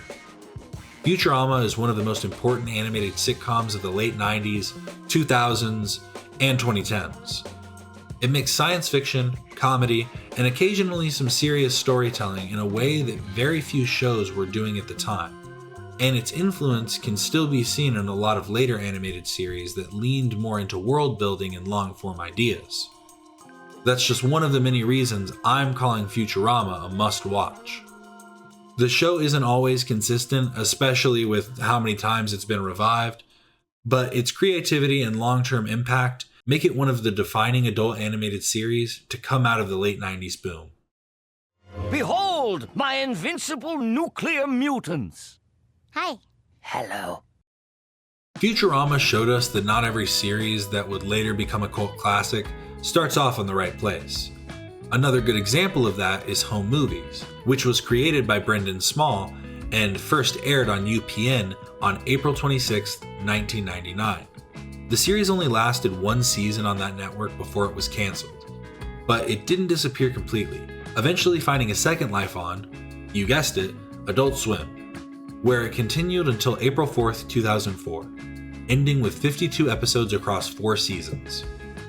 The series follows Brendan, a young kid who spends most of his time making low-budget movies with his friends Melissa and Jason, while in between shoots dealing with school life, his divorced parents, and his strange soccer coach, John McGurk, who along with Jason is actually voiced by H. John Benjamin.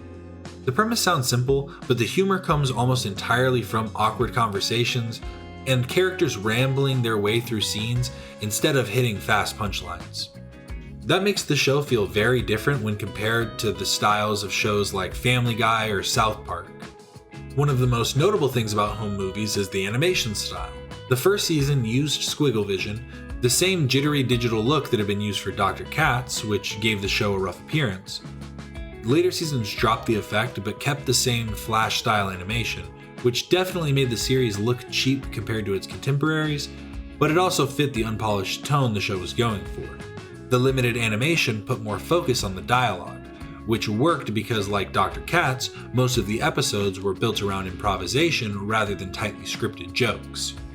The move from UPN to Adult Swim ended up being the thing that saved the show. On network television, the slow pacing and awkward humor didn't really fit, but on late night cable, the series found the kind of audience that appreciated that style. It was another example of the fact that adult animation didn't always have to aim for primetime success, and that smaller, more experimental shows could survive if they found the right time and place to air. Home Movies wasn't a huge hit when it first aired, but had a bigger influence later on. The dry humor, improvised dialogue, and the simple animation style would be a major influence in a lot of Adult Swim shows in the 2000s. And simple animation helped define the kind of low-budget but creative style that Adult Swim became known for. Home Movies doesn't seem like it should be a solid show, but it really is. It's not as comedically or emotionally impactful as other series of the same era, but its unique style, influence on Adult Swim, and long-term cult following makes it a lot more important than its short network run might lead you to believe. Tom Snyder Productions was on a bit of a transition in this era, as it was soon to turn into Soup to Nuts in 2001, and would go on to make hits like Word Girl. But the adult animated focus that came from their early productions gave us the Dick and Paula Celebrity Special on July 20th, 1999. The series only aired for a short time, running just 6 episodes between July and August of 1999, and ended up being one of the more obscure animated projects to come out of the late 90s. The premise is a fictionalized version of the talk show host Dick Clark and his co-host Paula Abdul as they interview celebrity guests like Joseph Guillotine and Oedipus Rex. Most of the comedy comes from the interview's ad-lib dialogue. That was a big, excuse me. Oedipus is a little gassy. I had you've been through a lot. I had a math. And so the series feels less like a full show and more like a collection of improv sketches loosely connected by the talk show premise. The animation itself was consistent with Tom Snyder Productions, utilizing squiggle vision, and that rough presentation fits with how experimental the show was, but it also made it harder for the series to stand out when it was a clearly established premise that didn't seem to have any established plot structure per episode. One of the reasons the show disappeared so quickly is that it didn't really fit anywhere. It wasn't a family sitcom, it wasn't a shock comedy, and it wasn't even really trying to be a long-running primetime cartoon. It felt more like a novelty project built around the idea of putting these historical, notable, or even fictional individuals into animated interviews. I honestly do feel like it could have worked, but the loose writing style wasn't really conducive with the interview premise. The Dick and Paula Celebrity Special is less desirable. It's not completely without value as an example of how experimental the late 90s animation boom could get, but the short run, the limited format, and the plot structure make it hard to recommend outside of curiosity. MTV was still on its way out of adult animation as the 90s were coming to a close, trying to find something that could stick the same way Beavis and Butthead or Celebrity Deathmatch had earlier in the decade. One of the more interesting attempts from the period was Downtown, created by Chris Prynoski, which first aired on August 3, 1999. The series only lasted for 13 episodes before ending in November of the same year, making it another short-lived project during a time when MTV was heavily shifting its focus away from music. Downtown focuses on a diverse group of young adults living in the East Village of New York City, with most episodes centering around Alex Henson, a copy store worker who lives in the Lower East Side, with plots delving into how his basic life is impacted by his friends and the other people in the city. Downtown was unique because it wasn't built around a family, a workplace, or a flashy premise, instead built on conversations and realistic situations. Prynoski was influenced by Ralph Bakkashi's work and saw it as a time capsule of culture and wanted to create something similar with his series.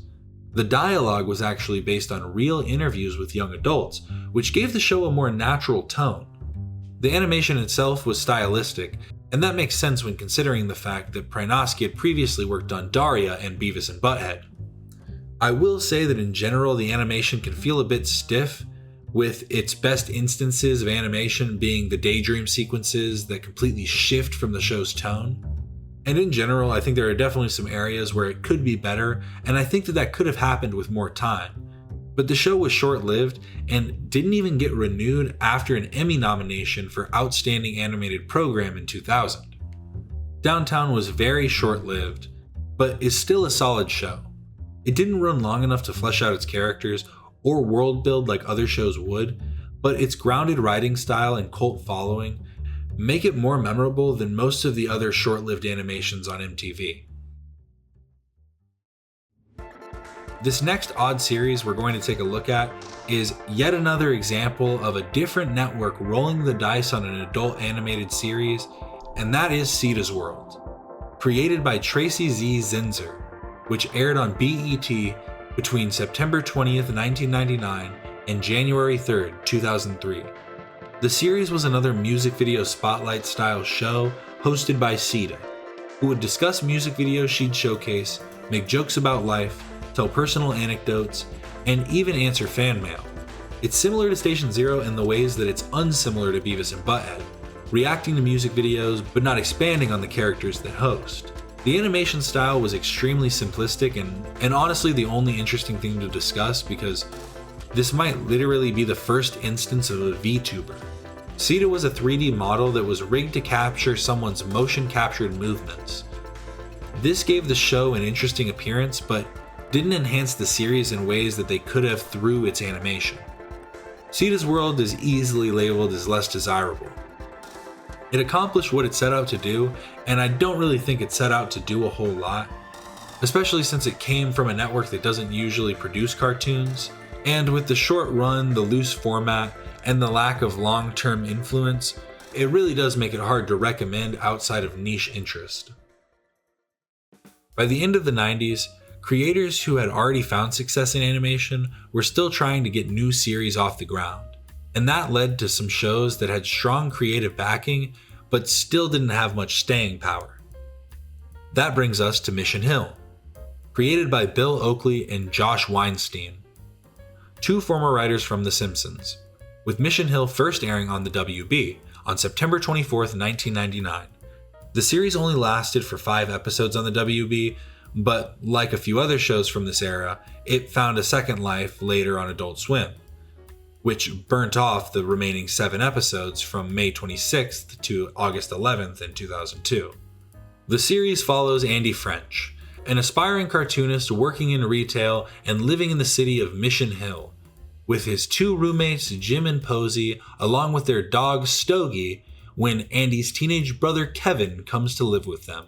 Most episodes focus on their everyday lives, their jobs, and their neighbors. Similar to Downtown, the series leaned more into conversations and character interactions than big plots, but it mixed that with a brighter, more exaggerated comedy style that felt closer to late 90s sitcoms. The animation had a very bold, colorful style that really makes the show stand out even when compared to other stylistic series. Characters have thick outlines, there are bright backgrounds, and there are consistently exaggerated designs that gives the series a look closer to an indie comic. But even with experienced writers behind it, the show never found a strong audience on television. And by the time it started getting attention through Adult Swim, it was already finished. Like a lot of these late 90s series, it ended up being appreciated more after it was gone than while it was actually on the air. I think Mission Hill is a solid show. Like a lot of the shows that ended up on Adult Swim, Mission Hill didn't have the time to grow into something bigger, but the writing, the art style, and the cult following it built later is all representative of the show's true quality. And that is the last adult animated series that was released before the turn of the millennia. It was a long journey through time and genre, and when we really look at it, it always reflected the audiences they hoped to capture. The next part of this will take a minute to get done, and I will try to get some other similar content released in the meantime. I really appreciate everybody that took the time to check this video out. Please remember to like and subscribe if you haven't already, and leave a comment down below letting me know what your favorite series is, and if there's anything that I might have missed. And become a member to get involved with the growing community on the channel. Thanks for watching. This is Captain Quasar, signing off.